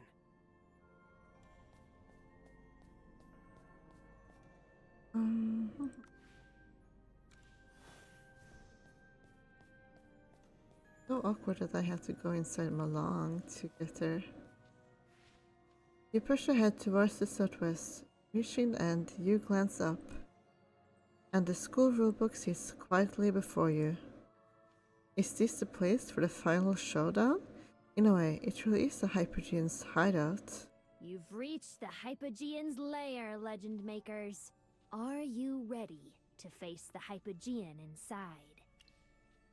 I'll definitely win this time. I'm ready.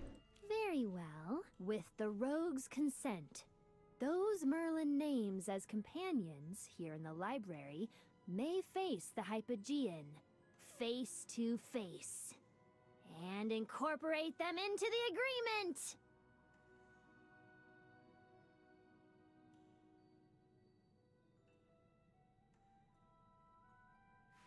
The rulebook? No way!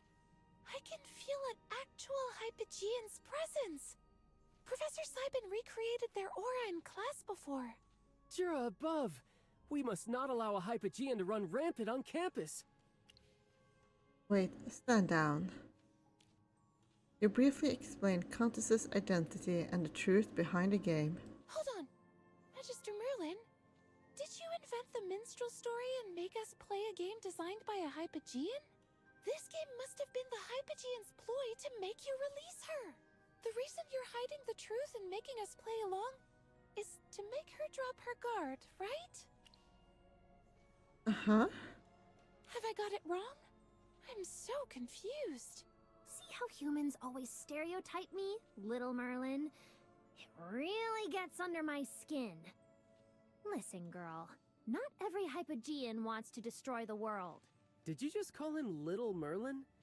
Who exactly are you, and what's your deal? Relax, kiddo. That frown's already making you look less handsome. By the way, I'm Comtesse, and I'm a close acquaintance of your Magister Merlin. I've been serving the Serene Lyceum for over 2 decades. In all that time, no more than 3 people have spoken to me. And I felt even lonelier after little Lamar died. Can you imagine having no one to talk to and nowhere else to go after finishing a long day of hard work? By the abyss! Such a life of solitude is unbearable! After playing a tabletop game with Merlin yesterday, my loneliness hit me even harder. It feels so wonderful to have human company. So, you wanted me to change the contract. You took advantage of me. No wonder you changed the module name. You mean Dungans and Hypogeans? I was just playing around with words. Either way, I'm still the wicked, despicable final boss of the story. Unhappy with me? Then strike me down and seal me away. But know this. The Serene Lyceum will be left without its lively and practical school rules. Excuse me, there's one more thing I don't quite understand. Comtesse, right? If all you want is your freedom back, Why not just trick Magister Merlin into amending the agreement? Think outside the box, girl. Freedom and rules can be understood in more ways than one. You see, games are about following the rules and challenging them. A game can't exist without rules, and it isn't fun if everyone just plays by the book. True liberty requires limits, and absolute freedom is no freedom at all. It actually amuses me to see students flout the rules from time to time. So, even if I could have turned Merlin into an idiot overnight and manipulated him into changing the agreement, I still wouldn't do it. That would spoil all the fun. Idiot? Who? Don't take this seriously, little Merlin. Now, that's enough explanation. Whether in the game or in reality, I, the Hypogean, have appeared. Legend makers, come forward and prove your might by besting me! Cry— Dang! Her face and tone flipped in an instant. Magister Merlin, since you placed your trust in this Hypogean, I will as well. We need your guidance to finish this game.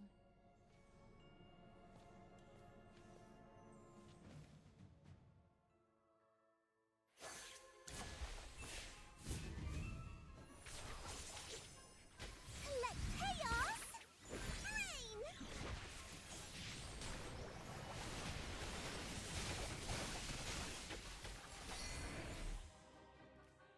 Too close for comfort. The Hypogean unleashes a furious howl, unwilling to yield to defeat.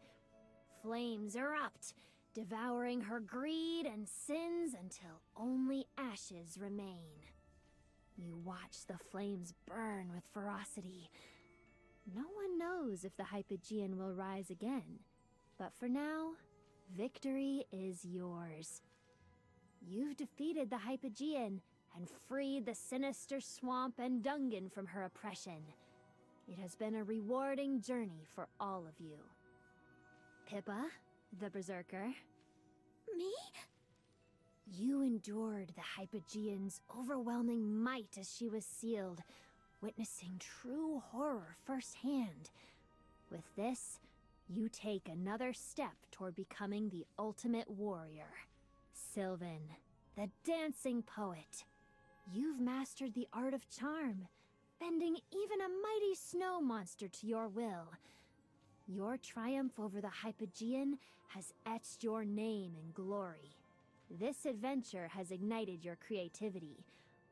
One day, you will compose the epic poem that echoes throughout all of Dungan.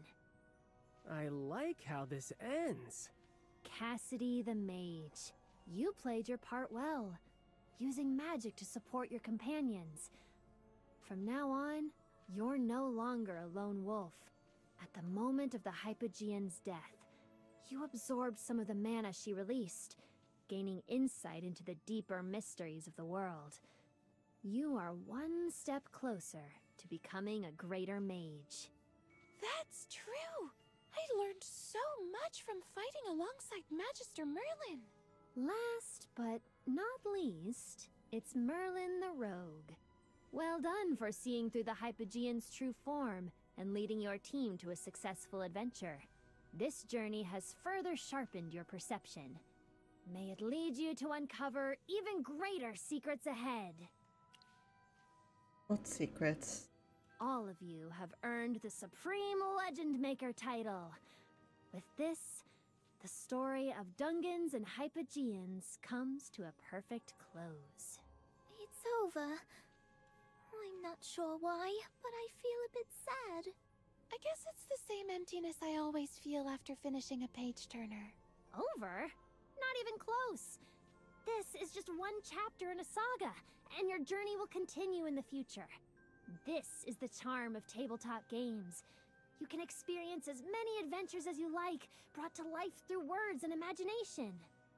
You're right. Things are definitely not over. The Hypogean in the story has been defeated, but one still stands right before us. Oh, is this about me now? Well, I'm not about to work overtime just to sit through your meeting. Please talk some sense into these kids, little Merlin. Countess retreats to the rulebook. Meanwhile, you gaze at the brass-bound book, lost in. Everyone has an ending after the adventure, except Countess. You could revise the agreement to prevent Countess from appearing before Cassidy and the others, and she can't object, but can't make up your mind? Maybe you should talk it over with your companions. I will talk with others about what to do, Countess. Different? Contess is nothing like the fearsome Hypogeans described in textbooks. What do you make of her? During her battle against the Hypogean in the story, it was clear that Contess wasn't using her full power. She was completely absorbed in the game, and I didn't get the sense that she was trying to escape. Magister Merlin, if she's earned your trust, then she's earned mine as well. Actually, I can't see why Contess is so keen to play the game with us. Watching everyone else have fun while she sits on the sidelines, she's probably feeling left out. I mean, I'd feel pretty lonely too if I were in her shoes. It's unfair to keep her out of a game she invented. I see your point, but Contess is still a Hypogean. We've been told over and over in class that they're unpredictable and destructive. She could be putting on an act just to lower our guard. I'm sorry, but after what happened with Jervin, I can't bring myself to trust Hypogeans. What's your take, Magister Merlin? Let's put it to a vote. Seriously? This again? Same thing as last time. How boring. Time? I thought you went back to sleep. I couldn't sleep with you guys babbling nearby. All right, let's vote. Cassidy and Pippa vote to let Countess stay in the game. As expected, Sylvan votes against it. All eyes are on you, waiting for your decisive vote. You know better than anyone how dangerous Hypogeans can be. Restricting Countess's movements appears to be the safest. She's always stood by you since you returned to the. During the 20 years you were away, you faithfully stuck to the agreement, staying in the library and acting as a school book. But then again, because of your memory loss, you know little about Countess beyond her feud with the Adamant Syndicate and your agreement with her. You don't remember how you first met her or why you decided to bring her back to the Serene Lyceum. Still on the fence? I'm not in a hurry, but these kids are waiting for your verdict, and the tension's building. Don't you want to be free? I do, obviously. But as I've said, absolute freedom is no freedom at all. Rules must be made, accepted, and followed. Without them, I wouldn't exist. Merlin, go ahead and seal me away if that puts your heart at ease. All I ask is that you continue to honor our agreement.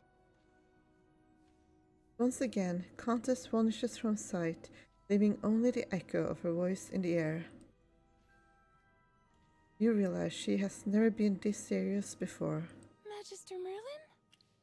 Sorry, I need more time to think this through. Take your time. This isn't something you can decide in a heartbeat.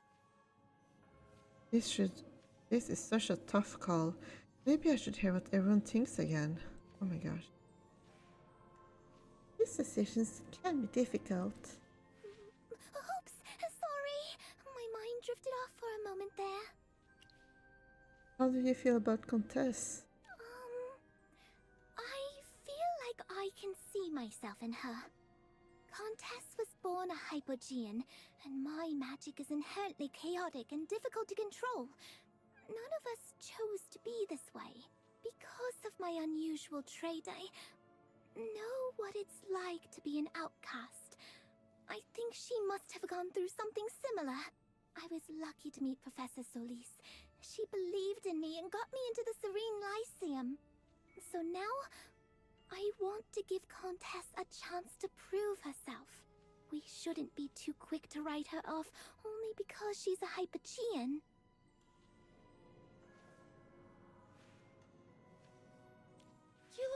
exempt. Can I help? I can't recall how I got into that agreement. Why don't we start learning more about her now? Playing the game together would be a good way to get to know her. Really into the game. No!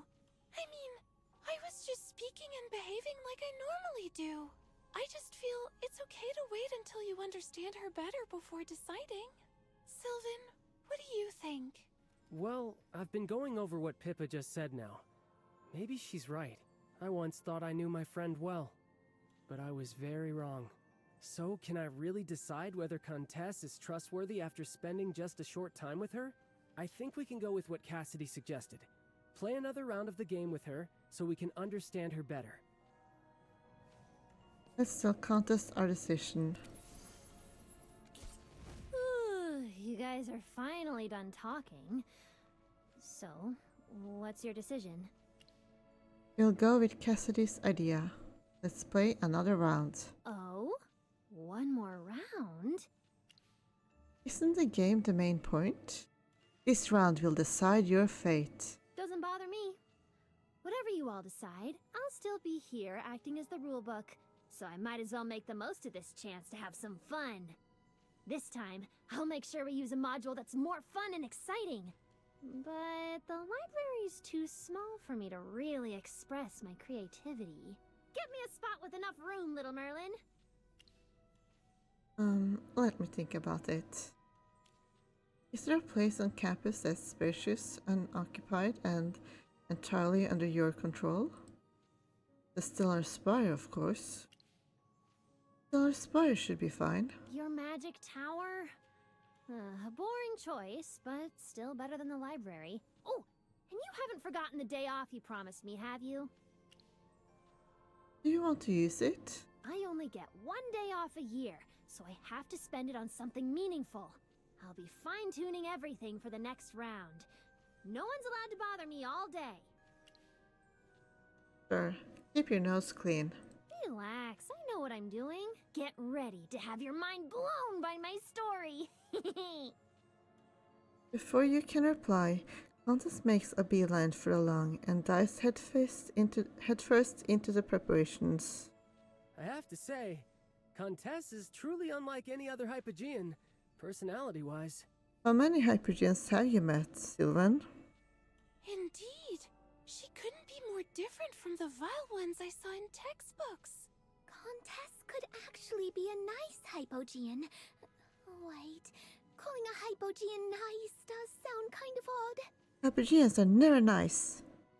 She said she needs the whole day to prepare. Magister Merlin, let's meet at the Stellar Spire at midnight tomorrow. Time to call it a day. See you tomorrow.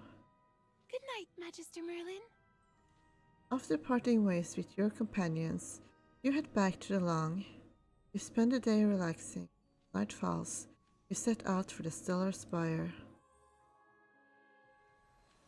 Anyway, this quest doesn't really have much of a different outcome regardless of what you choose. I may as well finish.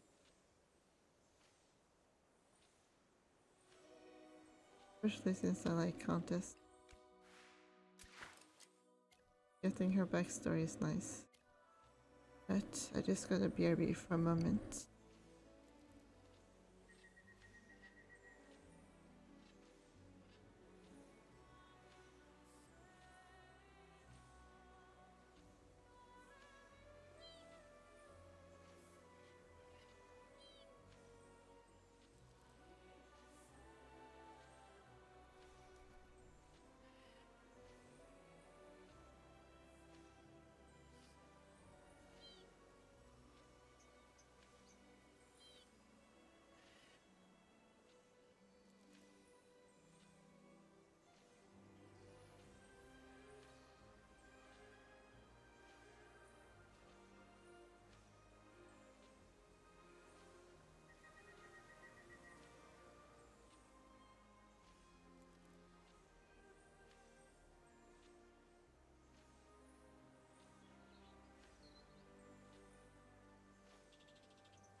Is it just me, or is something off about the library today?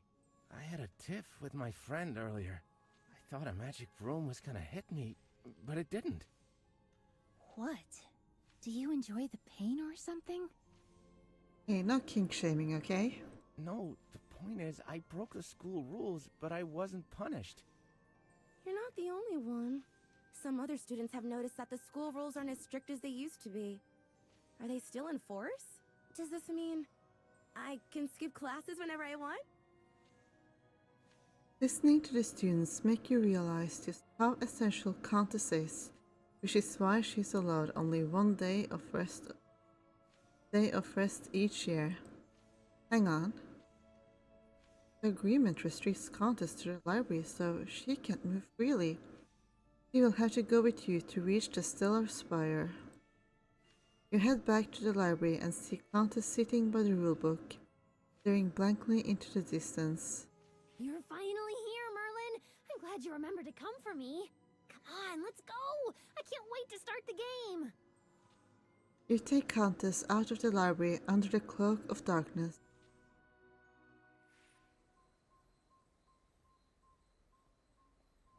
When did this place get a garden?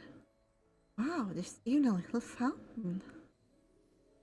Wait, don't go running around. Are you sure it's safe for me to leave unsupervised?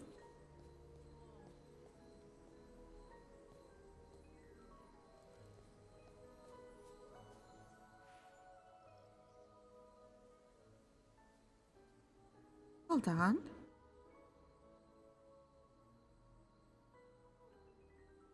You used to be a girl obsessed with restoring... What?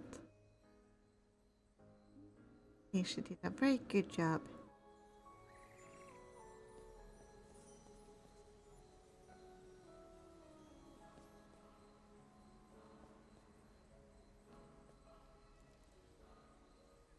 Students always complain that the lecture halls are too far away. Seriously, this isn't much of a walk. Campus has changed a lot. So much has changed on campus! Ugh, I wish I hadn't been stuck in the library. Aren't you excited to start a game? Taking a walk like this feels great. I really enjoy the wind brushing against my face. If you'd spent the past 20 years cooped up indoors, you'd be even more eager to move around than I am, my dear Merlin. If I stay in the library any longer, I'll be choking on the dust settling on me. Countess eagerly takes in her surroundings. Not even the statues in the corners escape her notice. She clearly treasures this chance to get out and about. If Countess enjoys the outside world so much, what could have compelled her to enter into that agreement confining her to the library? You must be wondering how I could possibly stand being stuck in the library for 20 years. Since when can you read minds? It was just a guess. Even though you've lost your memory, your little quirks are still the same. You could have easily escaped. By the abyss! I can't believe you asked such a foolish question! Don't you know that breaking our agreement comes with a punishment? Being trapped in the library is dull, but at least punishing students spices things up a bit. Even if the boredom becomes unbearable, I won't go anywhere until our deal is done. By the very notion of rules, I swear I mean it. Why did we make the agreement? What's your story with the syndicate? Oh my, look at the time. We're going to be late. Whisk me off to your tower already, little Merlin. Such an awkward change of subject. Chop chop! We'd better hurry if we want enough time for the game.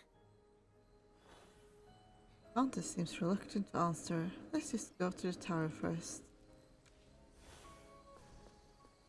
Alright, you can leave me here. I know the rest of the way. I'll head inside first to make some final touches. Come in once everyone's here, and prepare to be amazed. Countess disappears into the Stellar Spire. Shortly after, everyone else arrives. Everyone's here. Where's Countess? She went inside first to set things up. Playing a game in Merlin's going to forget this. I can't wait to see what lies ahead on this adventure.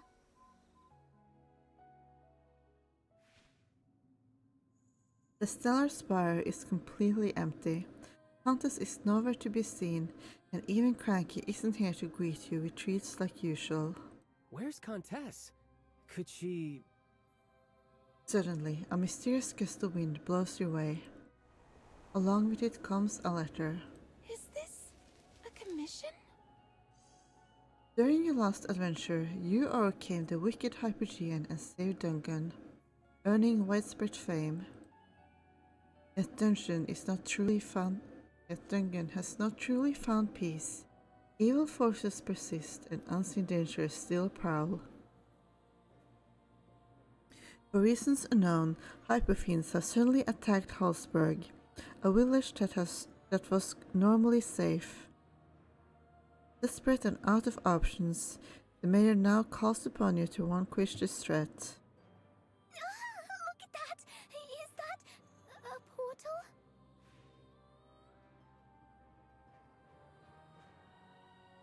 We get in? Of course. Let's move, everyone. That portal has Countess written all over it. I wonder what she has in store for us.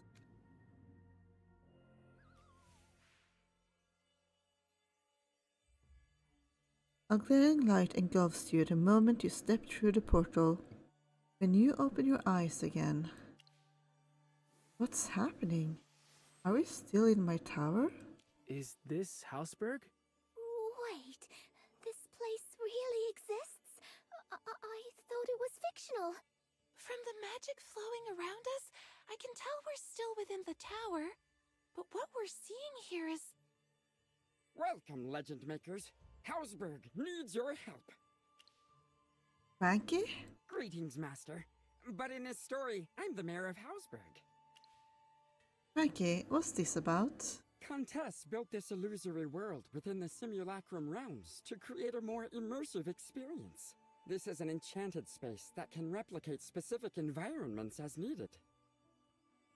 Now you know what Countess was secretly working on yesterday. How did Countess talk you into this? Countess told me you love this tabletop game she created. To make sure you have fun, she invited me to play a role in the story. Acting isn't my strong suit, but I'll do my best for your sake. Also, Countess thinks I'm a good fit for the mayor's role. Mayor, please go on with the story. Legend Makers, thank you for accepting the commission. Since last month, Hypofiends have been relentlessly attacking our village, and our guards are struggling to hold them back. They even... Oh no! They're here again! So many of them! Even more than all the previous waves combined! Help! What? They just came this morning! Legend Makers, please help us!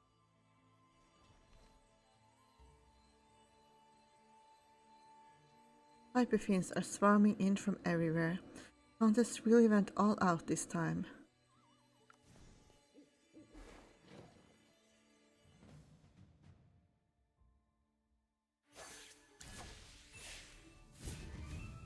Brace yourself!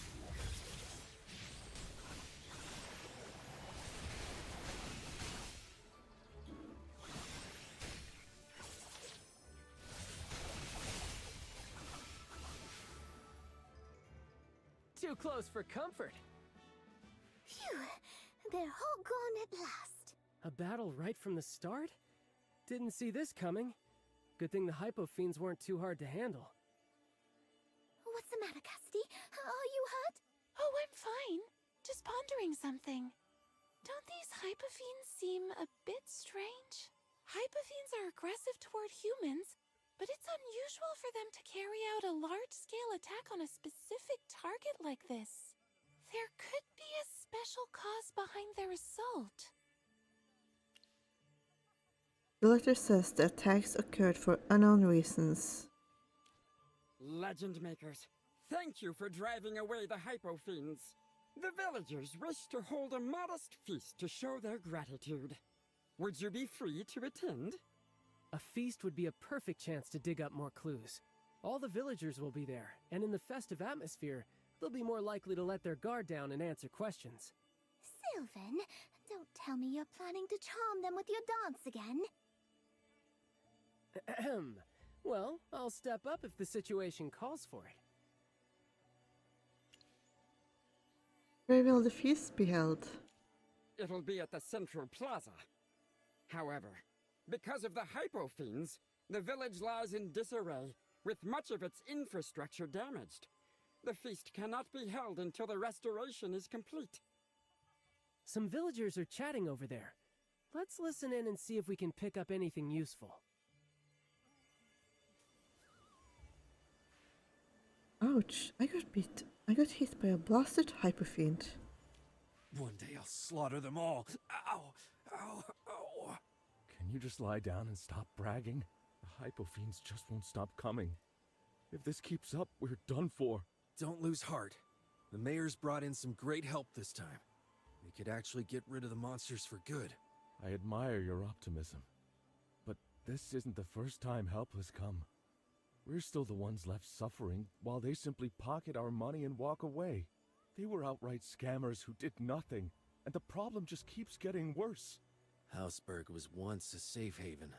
But now the Hypofiends just won't leave us alone, even though there are other villages nearby. Could it be that there's something wrong with Hausberg? I hear the guard captain got a scholar to check things out. Not sure if they've figured anything out yet. Either way, it's not something ordinary folks like us need to worry about. Better to relax and enjoy the feast while the monsters are kept at bay. Something's wrong with this town. If the attacks were caused by fluctuations in magical energy or force fields, then nearby villages should have been affected as well. However, the Hypofiends only targeted Hausberg. It looks like there's something here that's attracting them. The two villages spoke of the recent influx of outsiders. Could they be involved? It's hard to say. We don't have enough clues yet. The feast's about to start.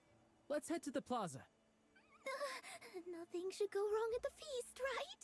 We just need to stay discreet. Besides, even if a conflict does arise, you can use combat to settle things. Nice tactic, Cassidy. I can use stealth and strike from behind. Of course, violence should only be a last resort. We should try to avoid conflict whenever possible. The lights are up. Come on, let's go. The bonus people beat some people up. Under the glowing lanterns, the villagers scatter around the tables, toasting and talking cheerfully. The chatter dies down the moment you arrive. With almost fanatical grins, they swarm towards you, giving you the full superstar treatment. They defeated the Hypofiends! Hausberg is safe again because of them! Thank goodness they solved everything in just one day. Any longer and I've blown all my savings on their reward.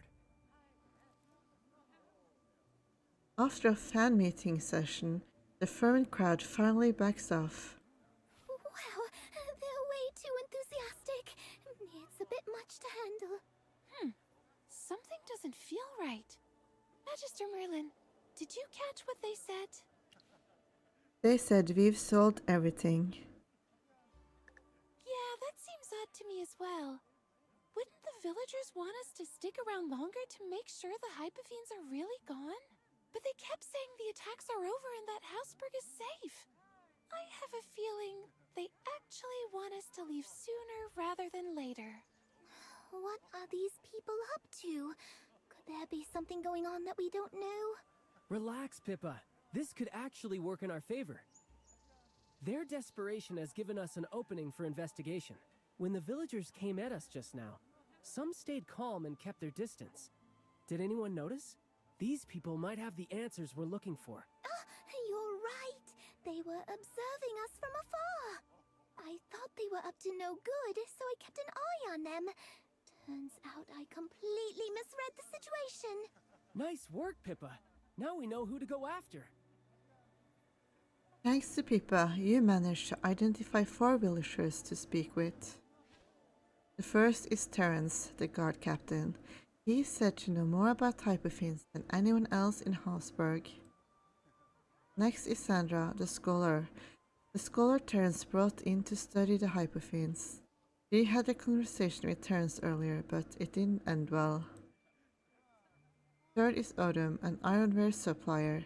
He provides the villagers and guards with weapons to fight the hypothenes. Rather than celebrating, he seems to be a just to do business. Lastly, there's Salome, a mage apprentice. She's been watching you silently right from the start, which is somewhat unsettling. The mage apprentice seems familiar. Then we'll count on you to talk to her. We have no time to lose. Let's split up and gather as many clues as we can.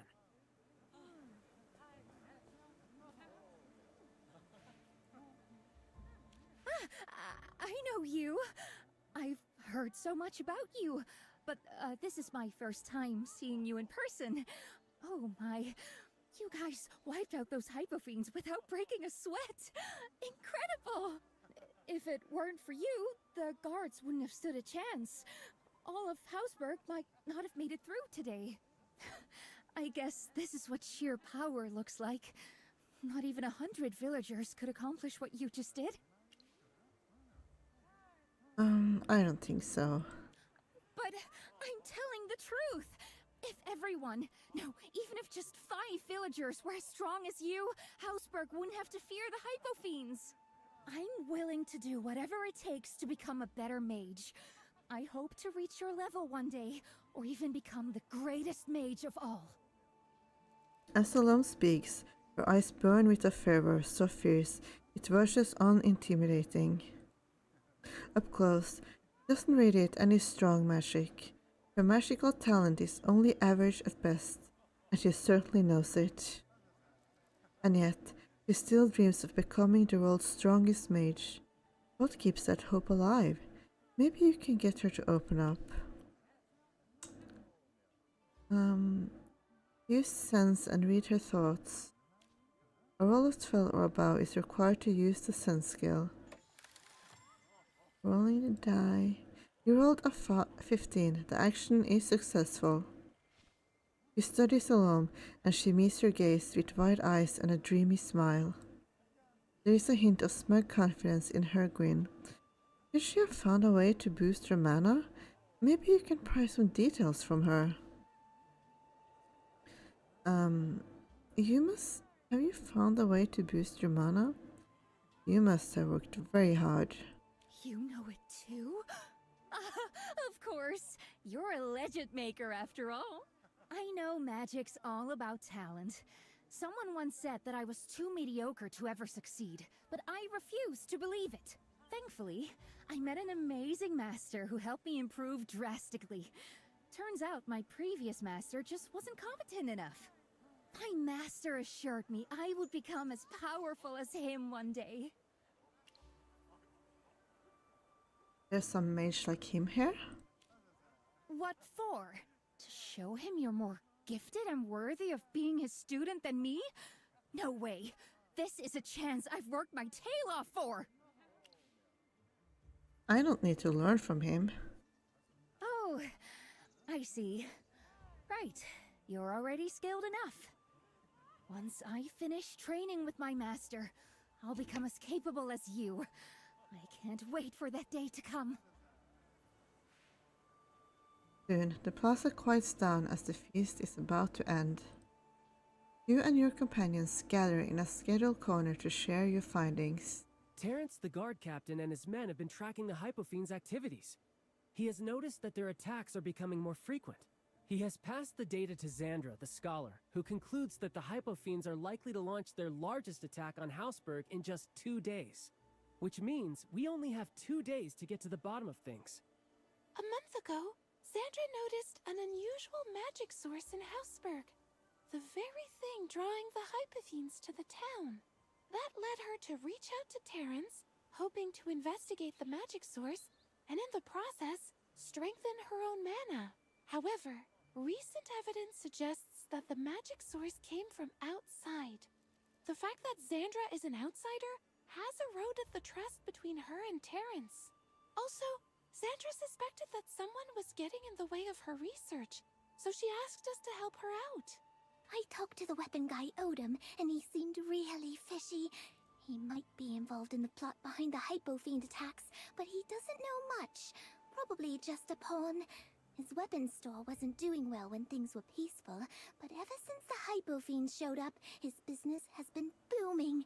He stands to gain from these attacks, which could explain his motive. In his defense, Odom claimed he couldn't have orchestrated such a grand scheme by himself, since he neither wields magic nor knows how to fight. You relay your conversation with Salome, along with the suspicious things you noticed about her. She's sketchy. As far as I know, the methods to boost mana quickly are all... I get what you mean. Salome's suspicious, but she's too defensive to cooperate with us right now. Everyone, let's figure out what we can do right now. As Pippa said, Odom's very likely just an accomplice. If we play our cards right, he could lead us to the mastermind. I'd say we can trust Sandra. She wants the same things we do, and she was the first to offer working together. I concur. I believe the magic source she found holds the truth we're after. Let's split up and cover more ground. Magister Merlin's right. With so many leads in so little time, it's more efficient to divide and conquer. I'll go meet Sandra. I'll come with you. All right, I'll team up with Captain Terrence to investigate Odom. What about you, Magister Merlin? Look, isn't that Salome? Why is she leaving already? The feast isn't even over yet.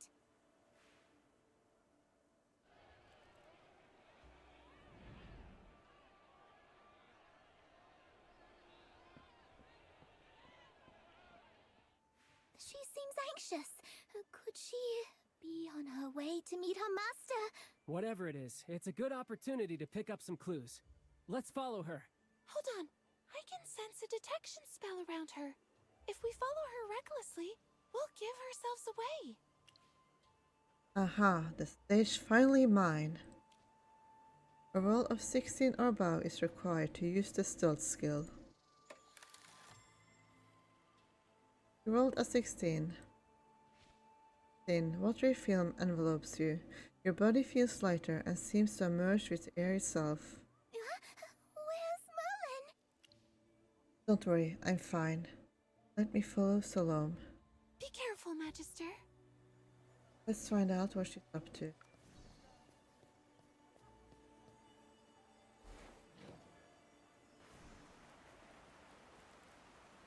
These are Salome's footprints.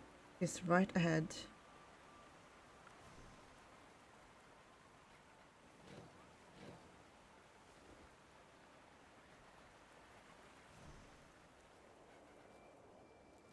Trail continues. What business does Salome have in such far-flung corner? I wonder if this matches the same layout of the simulacrum. Not. Anyway.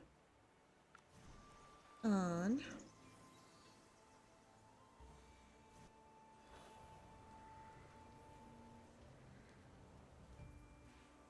Is this a secret ritual? I should find a good hiding spot.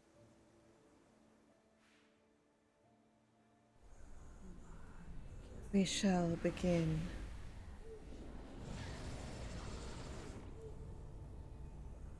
Are they summoning hyperbeams? I should get closer and listen to what they're saying. Hypo fiends? I don't understand. You said the ritual was meant to make us stronger. Why did it end up summoning hypo fiends? Tell me, who do you think wields the greatest power in the world? Gods? Wrong. The greatest power is held by a being far beyond our understanding. But you're right to say that gods are formidable. The power you seek is nothing but a drop in the ocean compared to theirs. To gain greater power, we need to seize it from the gods, or from those akin to them. Master, I'm not sure what you mean. Hypogeans. Hypogeans are as mighty as gods. Many of us crave the power of the Hypogeans. Together, we formed a secret society and mastered a form of magic unlike any other. You mean all the spells you showed me? Yes, that's the power drawn from Hypogeans and Hypofiends.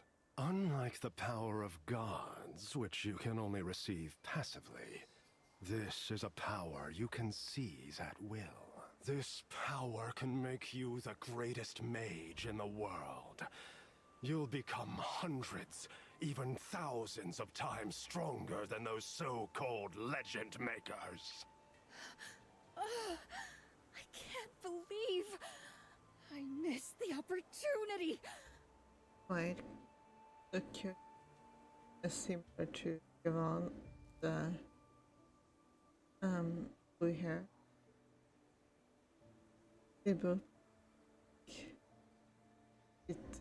the Team Rocket try and get more.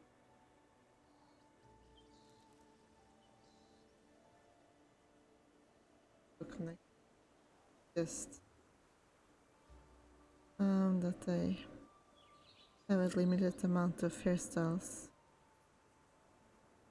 I could have gained immense power just now. Don't worry, the ritual isn't over.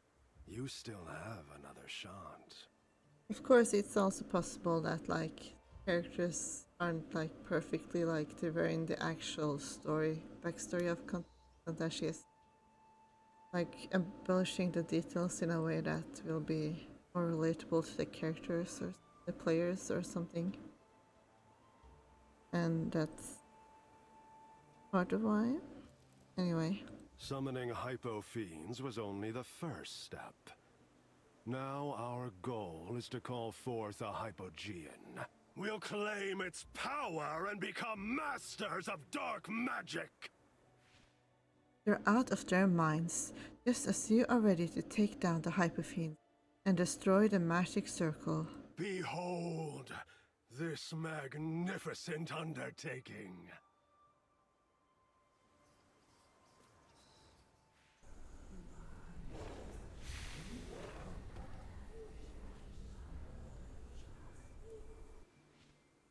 You breathe laboriously.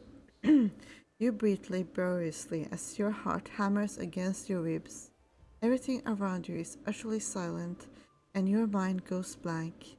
You try to raise your head with every ounce of your strength. Yes, it doesn't make sense for them to be related though, because Iran is supposed to be a rich family. That seemed to be the case. The magic circle comes into sight. Salome is there, still wearing the same rapturous smile. The Hypofiends and humans collapsed around the circle. Don't look dead. They appear to be bowing to some divine presence.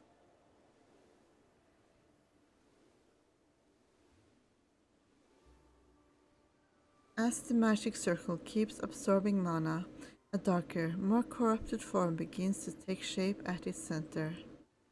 There are two of them. Their distinct shape and color prove they exist, yet you cannot name them.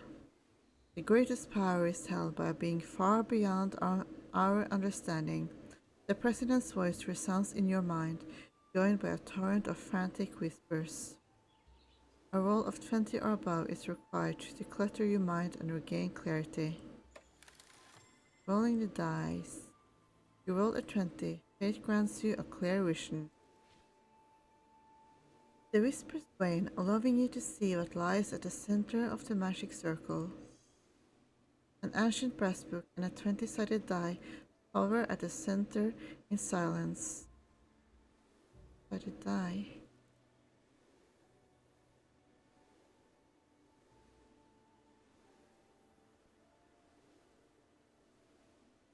They are alive. They turn slowly, their cold, unfeeling eyes taking in the dead, the surroundings, their summoners, and finally, you. Perfect. The ritual went better than expected. And now we have twin hypogeans. Let's see them up close. Ah, a die that governs change. Wonderful! With it, I'll bend everyone's fate to my will. And is that a rule book? It's worthless. If everything goes as planned, I'll rise above the rules themselves. Why would I lower myself to become their prisoner? With a smirk, he looks up as an invisible force lifts the brass book and the die into mid-air. Then, the force drives the book and the die in opposite directions, tearing them apart. A scream of agony echoes across the clearing. The man isn't phased. To your bewilderment, he then rends open his chest and shows the die inside.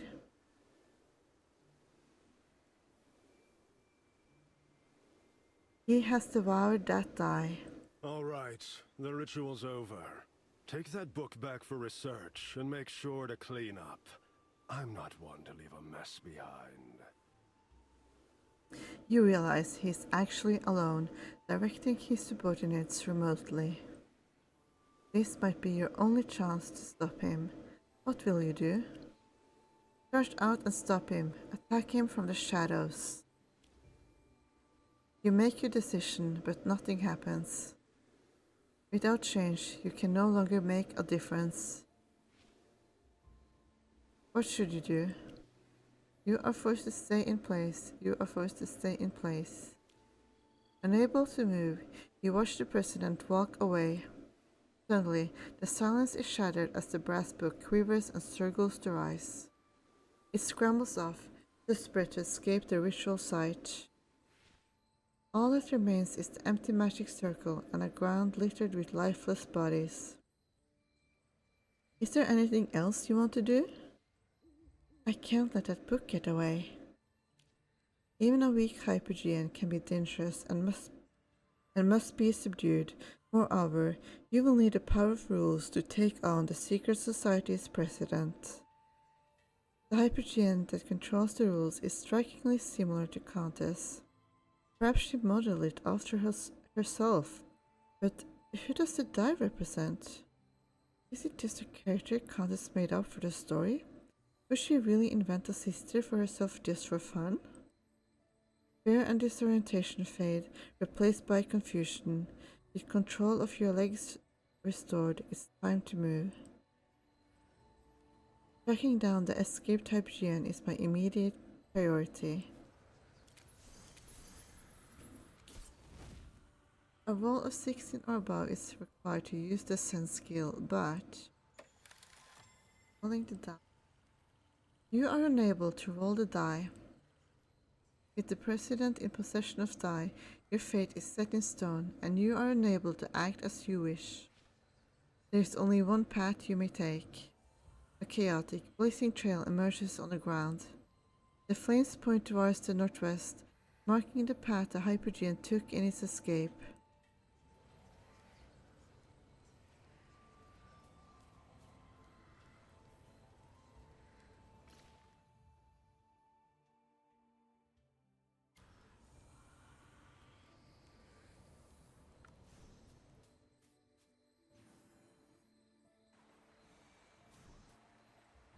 The hypofiends are back?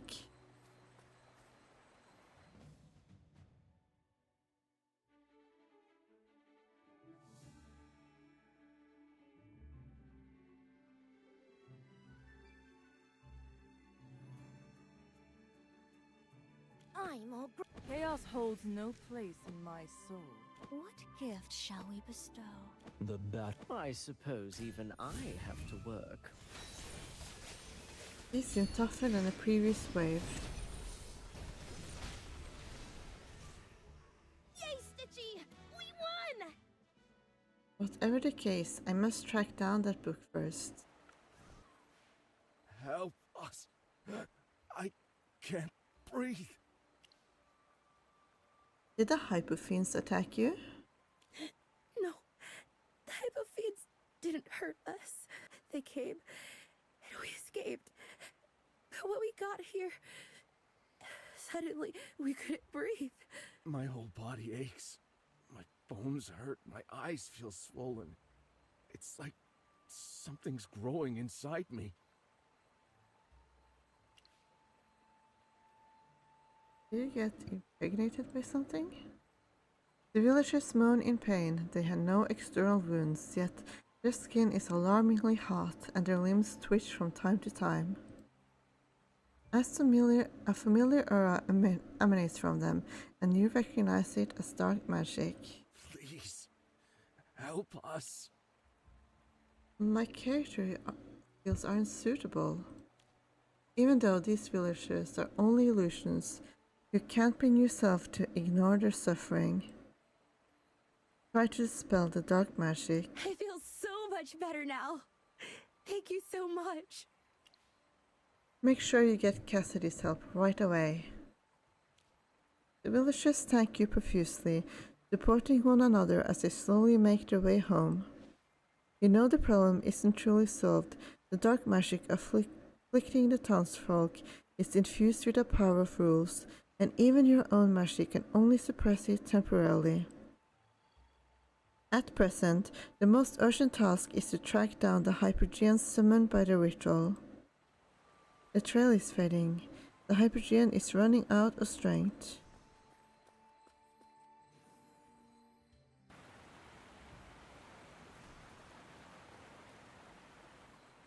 There it is. Wait, isn't that Countess?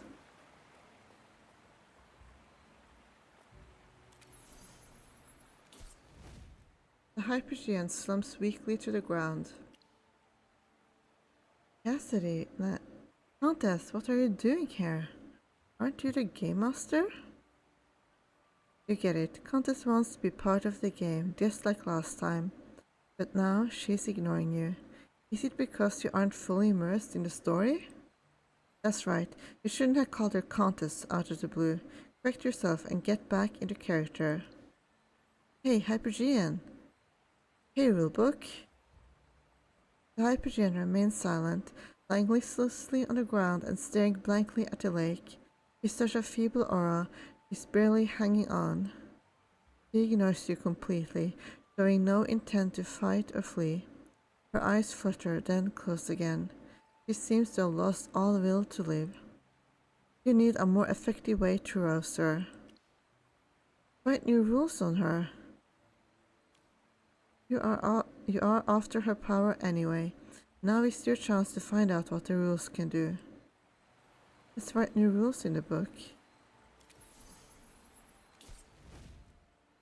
What kind of rules will you make? As you look around, ideas start pouring in. New rule, walking upside down is forbidden. Okay, now I'm just gonna skip through those. Why could a human be so annoying?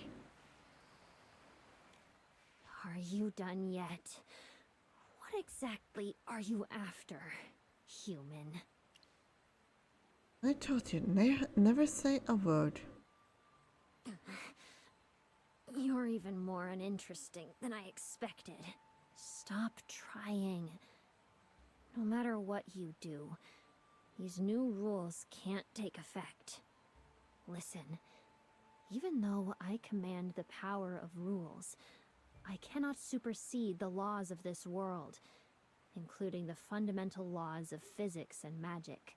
Those absurd new rules of yours interfere with the laws of the world, so they can't be added to the rulebook. Can anyone use your power to make rules? Nope. Only rules I approve will take effect. Also, I can't make rules myself. I need someone to write them first. Only then can I enforce them. But it's all meaningless now. You can set rules and ask me tedious questions, yet nothing will come of it. When change is no longer possible, the rules lose their very purpose. The secret society's president. I don't know. And it's no longer important. I've told you everything you wanted to know. From here on, you're free to do as you please. Can I use the rules to protect Hosberg? Can I use the rules to repel the Hyperfinns? I said it already. You can do whatever you want. If you can set things right and punish that wretched society with my power, I'd gladly bow to you in thanks. The Hypergean then falls silent, leaning wearily against the bushes with her eyes shut, utterly consumed by despair. The Hypergean spoke forthrightly about the principles and limits of creating rules. You can tell she's being honest. Even bound by so many limitations, she's still incredibly powerful. She could be the key to restoring peace in Hosberg. Can't decide what rules to make? Since we share the same enemy, I'll give you some pointers. You can make rules that work to your advantage and take effect only in Houseburg. Reasonable ones, of course. You think of the dark magic that cannot be dispelled, and suddenly an idea comes to you. New rule: I can dispel dark magic within Hosberg. That's a good one. Approved. The rule is now in effect. You have acquired a new skill, Purify. You can now dispel dark magic within Hosberg. Go on. Use my power to make things difficult for them. End this quickly, so I can be spared from all this pain and humiliation. Now I will be able to heal those villagers affected by dark magic. Here I am.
Doesn't matter unless I'm in the quest.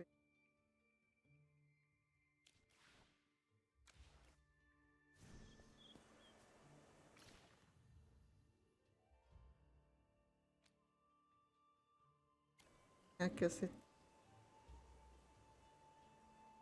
led through a different portal, so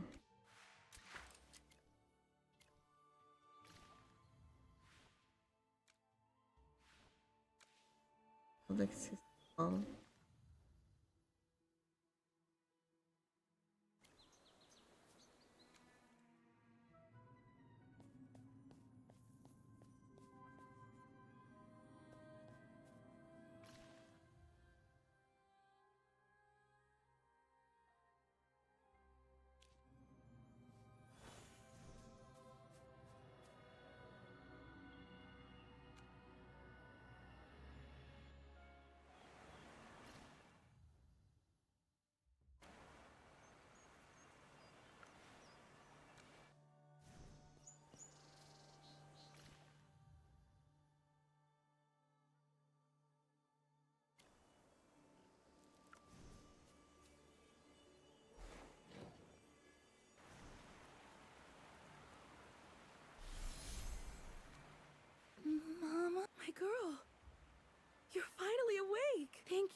much for helping my child.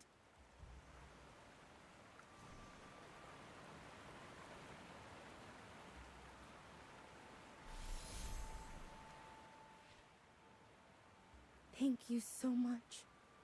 You've saved our lives. Under your care, the villagers tormented by dark magic finally begin to recover. The skill really does the trick. It plays its own now. I'm still here, you know.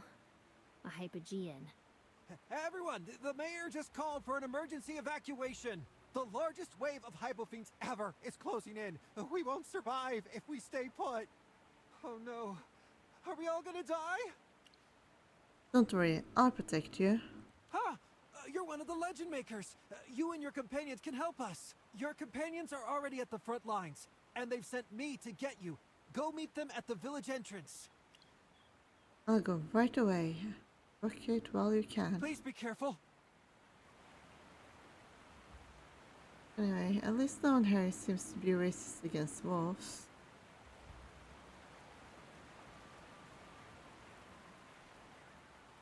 So that's nice.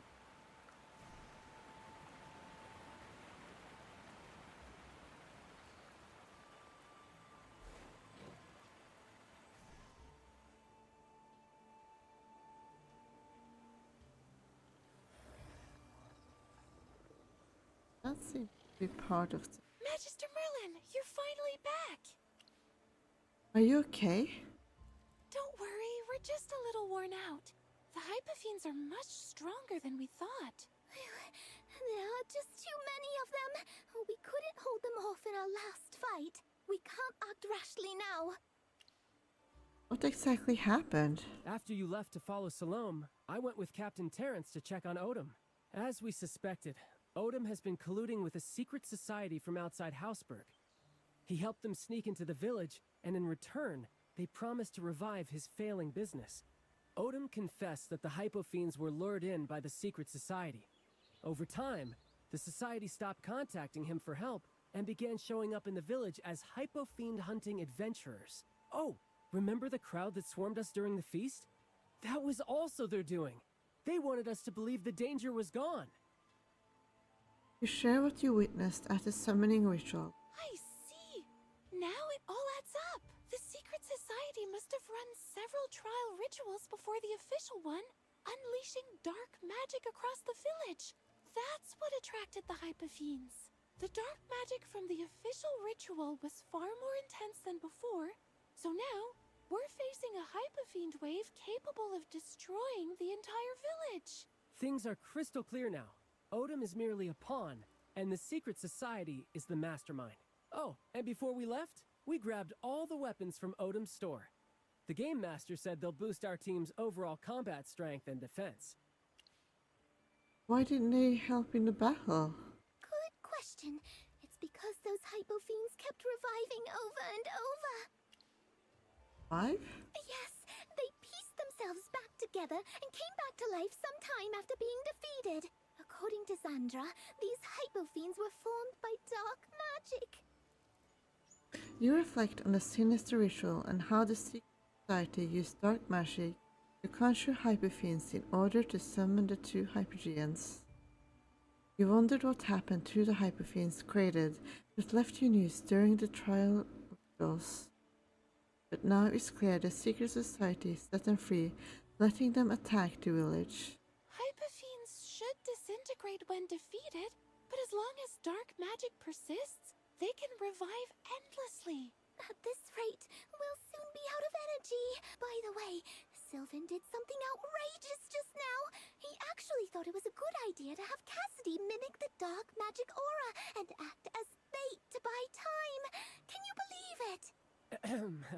Come on, Pippa. Why so serious? This is just a game, and I was simply testing out a strategy. That's a bad idea. Self-sacrifice should be the last option. Got it. I promise. No more reckless moves next time. Sounds like a bad idea, though. Magister Merlin, you seem confident. Have you found a solution? I have. Now, allow me to introduce the Hypogean that governs the rules. Must you be so theatrical? Countess? Ah, so this is her way of joining the story. Magister Merlin, your friend is really crazy about this game, huh? You read Countess's expression and know she's silently criticizing Cassidy's lack of tact. Is Contess playing one of the Hypogeans summoned by the Secret Society's president? Her power can help us. We can use rules to subdue the Hypofiends. I bet I know your next rule. No revival for the Hypofiends. I'm afraid that's a no-go, since it goes against the fundamental laws. Hey, I'm smarter than you think. New rule. Every legend maker in Husberg possesses the power to prevent Hypofiends from resurrecting. Apparently the memory loss doesn't make you any less crafty. But I'm afraid it isn't a valid rule, even though it sidesteps all the limitations. I'd make the same call in the real world. Then again, this is a game. Change might be impossible, yet miracles can still occur. The new rule is in effect. All legend makers can now stop Hypofiends from coming back to life. This will give you the upper hand in the final showdown. I guess this implies that there was a different outcome. There will...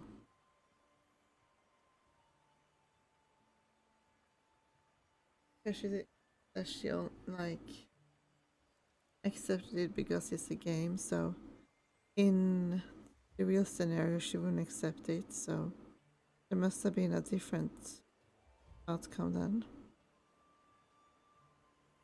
Probably everyone in the village died. I don't feel cold anymore, and my energy's back. My mana is fully restored as well. Is this the power of the rules? We're ready for the final showdown. Magister Merlin, please lead us to victory.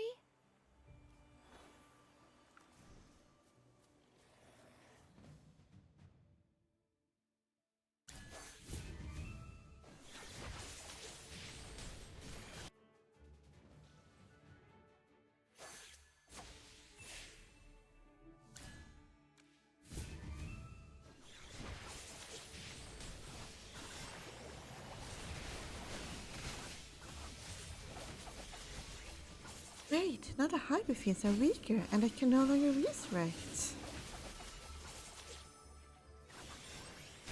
Take this, the forceful magic circle I just invented. The Hypofiends are singing out. Keep holding on, everyone.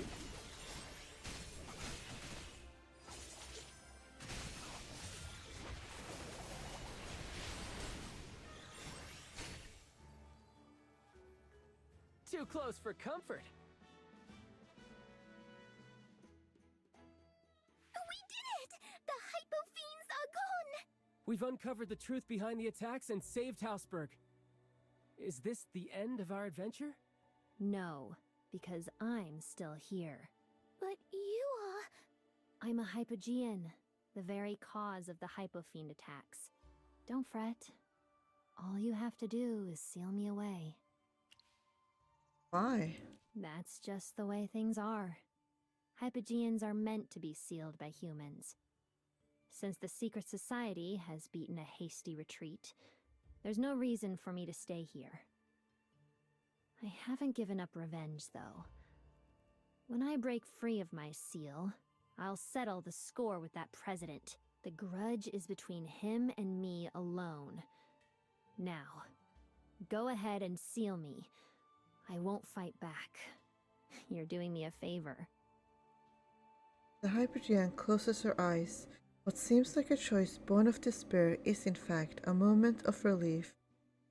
At this moment, fiction and reality overlap. Countess, also the Hypogean of rules, awaits your decision. In the story of Hausberg, the Hypogean shows no hostility towards humanity and has even given you great assistance. With strict oversight, he could become your formidable ally. Meanwhile, the villainous Secret Society remains at large. Since you share a common foe with the Hypogean, it is wiser to make an ally of her rather than an adversary. I don't have to seal you. Let's work together. What? You'll give me your full support.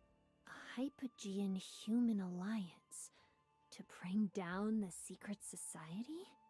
For this cause. Very well. I'm on board. I'll mark our alliance on the first page of the rulebook, and it shall remain binding forever. Of course, the villagers of Hausberg need to be fine with our alliance. I'll leave it to you to convince them. Don't stress about it too much, alright? If you fail, I'll just get sealed. No big deal. As long as I'm alive, I'll get my chance at revenge someday. Let's head back to Hausberg. Let's find the mayor first and let him know the Hypofiends are gone.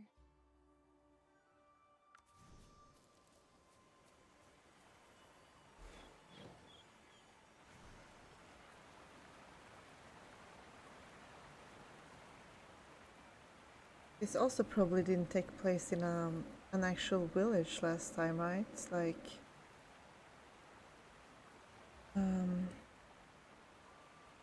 if this is supposed to represent her like being becoming part of the school rules, then it probably plays at the Lyceum, so there's that. I guess.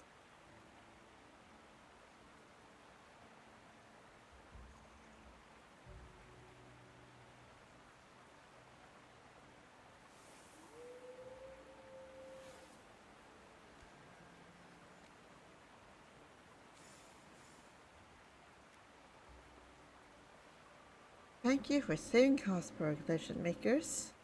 Oh, the mighty legend makers are here! Hausberg owes you its gratitude. We plan to throw an even grander feast to honor all you've done for us. Wait, there's one more issue. You explained to the villagers how the Hypogean was summoned, how she came to aid you, and your plans for her. The villagers exchanged wary glances before erupting into a heated discussion. To keep things fair, everyone agrees to settle the matter by a show of hands. Captain Terrence, Sandra, and Sylvan vote against the alliance, believing it to be too risky. On the other hand, Cassidy, Pip, and you vote in favor of it. Everyone turns to the mayor, who holds the decisive vote. This proposal has its pros and cons. If you want to keep the Hypogean in Hausberg, you'll need to show me that the benefits outweigh the risks. I know she wields the power of rules, but the concept is too abstract. Could you give us an example of how it might be applied? Mayor, have you ever set any rules for Hausberg? Of course! I spent a year drafting the village rules, but not a single person bothered to follow them. The Hypogean can ensure their immediate enforcement. Really? Like, keeping the front of your house and your assigned areas clean, no littering, and no drunken and disorderly behavior? Oh, and no burning rooftops. No destructive magic within the village, no settling disputes with violence, and no involvement in illegal or dangerous secret societies? Those are some interesting rules. So, can you make sure the villagers follow the rules? No problem, although I don't think it will actually keep them from making deals with the secret society. Excellent! This is exactly the kind of help I need. I'm voting yes. The decision is final, and an agreement has been signed to spare the Hypogean from being sealed. Under the protection of the power of rules, peace returns to Hausberg. Hausberg Crisis, the end.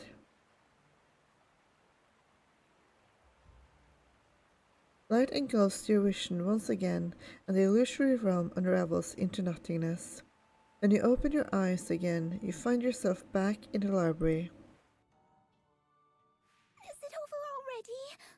This feels way too soon. One more round, please. In hindsight, If my investigation with Captain Terrence had progressed faster, I might have caught some members of that society and possibly triggered a hidden ending. Are all Hypogeans this good at making games? I picked up a lot of useful magical knowledge from Xandra. While your companions are still caught up in the story of Habsburg, your gaze drifts to Countess, a storm of conflicting emotions stirring within you. You have a feeling that the part of the story you experienced alone was actually real. Secret Society represents the Adamant Syndicate, while the cast-aside Hypogean is... Why are you staring at me like that? About to deliver your one-on-one victory speech? Come over here if you've got something to say, Merlin.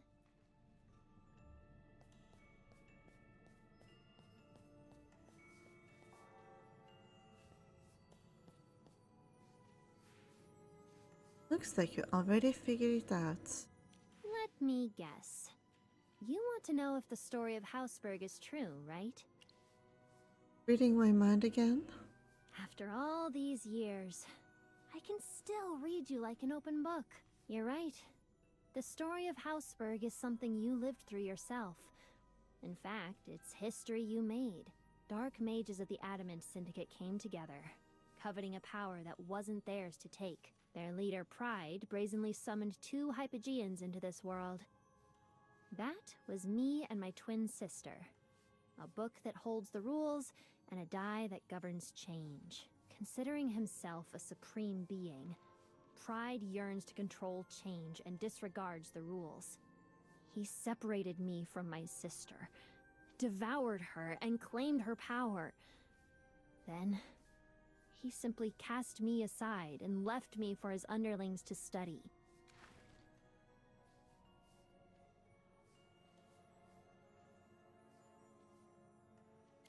By sheer luck, I managed to escape and went into hiding in a remote village for a month. Pride's rough separation left me gravely wounded, and I was unable to control my aura. When the Hypofiends were drawn to the village, the villagers had no choice but to reach out for help. A mage accepted the commission and arrived at the village. That was you, Merlin. Oh, it was a village.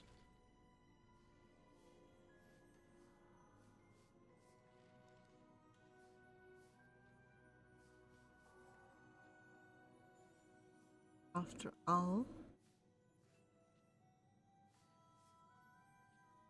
decades ago, a Hypogean was weakened by a human's relentless skull.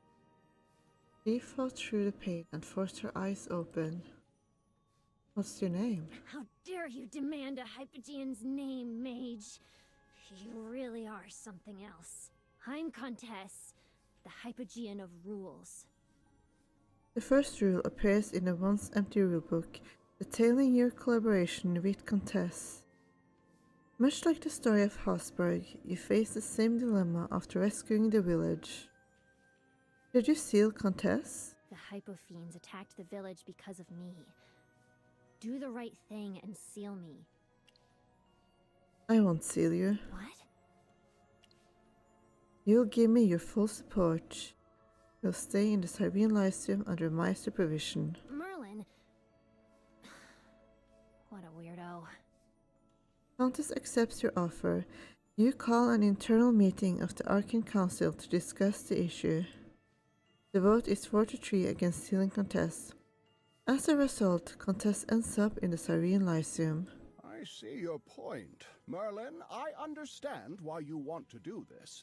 But we both know just how risky it is. If you want to keep the Hypogean on campus, you'll need to show me that the benefits outweigh the risks. Think about the school rules, Headmaster. Oh, now you've piqued my curiosity. Countess can ensure their immediate enforcement.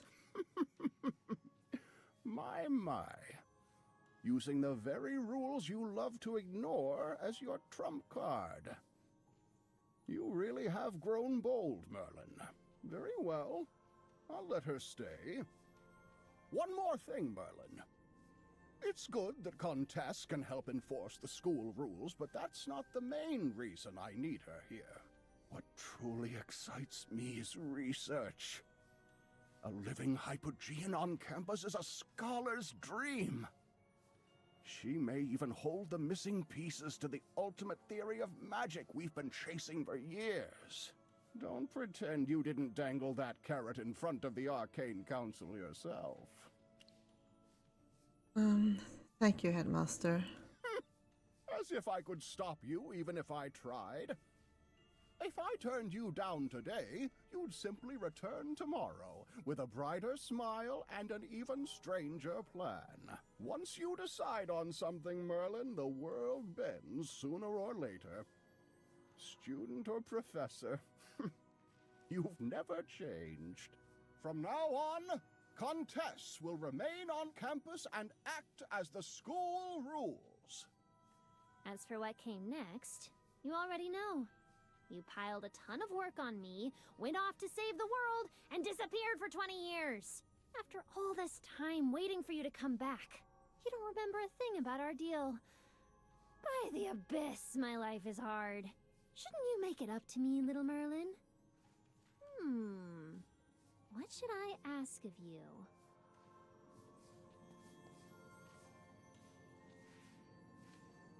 Ready to face the wrath of an overworked Hypogean?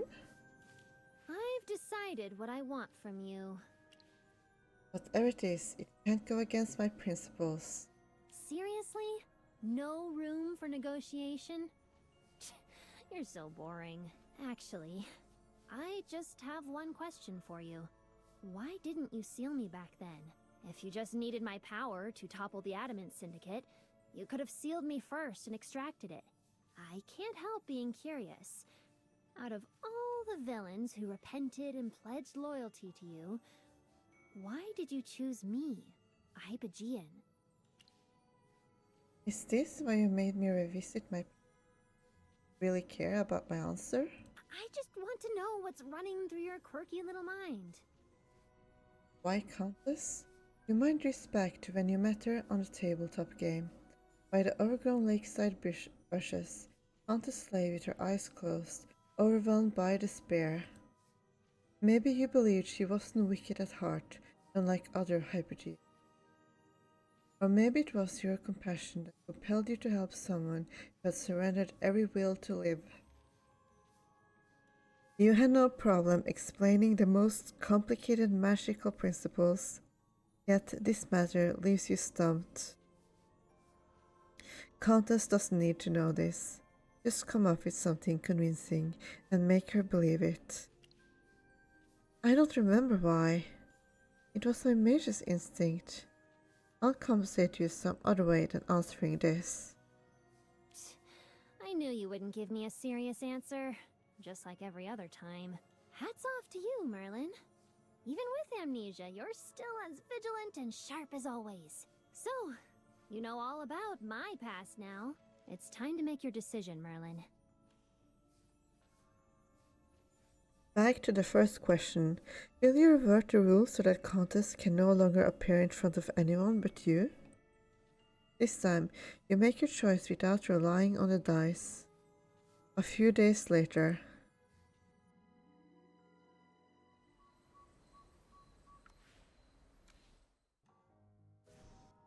Evening, Magister Merlin. Over here! You're the only one without a character card. By the way, can we rename Dancing Poet to Dancing Musician? I think it sounds nicer. The rulebook doesn't cover this. Should we check with the Game Master? Where is the Game Master? I'm here! As the rulebook, I'm always on time. Titles can't be changed for now, but I can throw in some events for you to grow your skills in the story. Make sure you make the most of them. Little Merlin, you haven't finished filling in your card yet. Hurry up, or we'll start without you. Coming. As you all sit in a circle, Countess presents the props she meticulously made for the upcoming tabletop game. On that fateful day, you opted to keep things as they were, granting Countess a limited degree of freedom. The entire group agreed to this decision. Countess has grown much happier thanks to the company of Cassidy, Pippa, and Sylvan, and and she now voices fewer complaints about her duties. To prevent addiction, especially for contests, you all decide to play the game only on moonless nights. Since the moon is hidden when it rains, rainy nights count too. At Countess's insistence, rainy nights are game nights as well. And so, the five of you form a tabletop game club, going on different adventures in the fantasy world crafted by Countess. Until the day Cassidy receives her court mage appointment letter. Can't believe you're leaving today. Take care. Thank you, everyone. I'll stick to my mission and won't let any of you down. Stay safe. I hear the court has been rather chaotic lately. Trust no one lightly. Be careful around Siren. Right. Siren's the chief court mage. Don't worry, I'll watch my step. All the best in Savannah. Thank you, Magister Merlin. Let's keep in touch. Come back and play tabletop games with us when you have time. Savannah isn't too far away. Come to think of it, we'll be one player short after Cassidy leaves. Does that mean our club activities have to stop? No worries. I've recruited a new player. I'm certain she's a perfect fit for the club. Only those who are able to see Contest can play the game. Could the new member be... You meet the new player shortly after. Good evening. Professor Soria? I had to play the game over and over again while Contess was working on it. The rules in the early version were a bit unclear, but Cassidy assures me it's much more fun now. I've prepared my character card. Let's begin. You don't need a tutorial? Relax. I'm very familiar with the rules. Little Zoria, I remember the first time you played, I had to give you 10 reminders just to get you to roll the dice before taking action. Wrong. It was 9 reminders. Beneath the moonless sky, laughter and chatter spilled from the library lawn. Hey. Quest complete. Choice 1. Accept the reward. Accept the reward. After being defeated, the Glimmerbloom sways its leaves. With Cassidy's mysterious skill, you realize the Hypogean is somewhere in the eastern forests. Accept the reward. I'm not sure why the choice... How the choice involved me accepting the reward exactly. It's a very uncommon choice apparently. Thing. Even if the actual outcome is the same anyway. Basically. Okay. And what a day it's been, or a night, traitor, as it's like past midnight here, but it's now at last coming to a close, so good night and goodbye.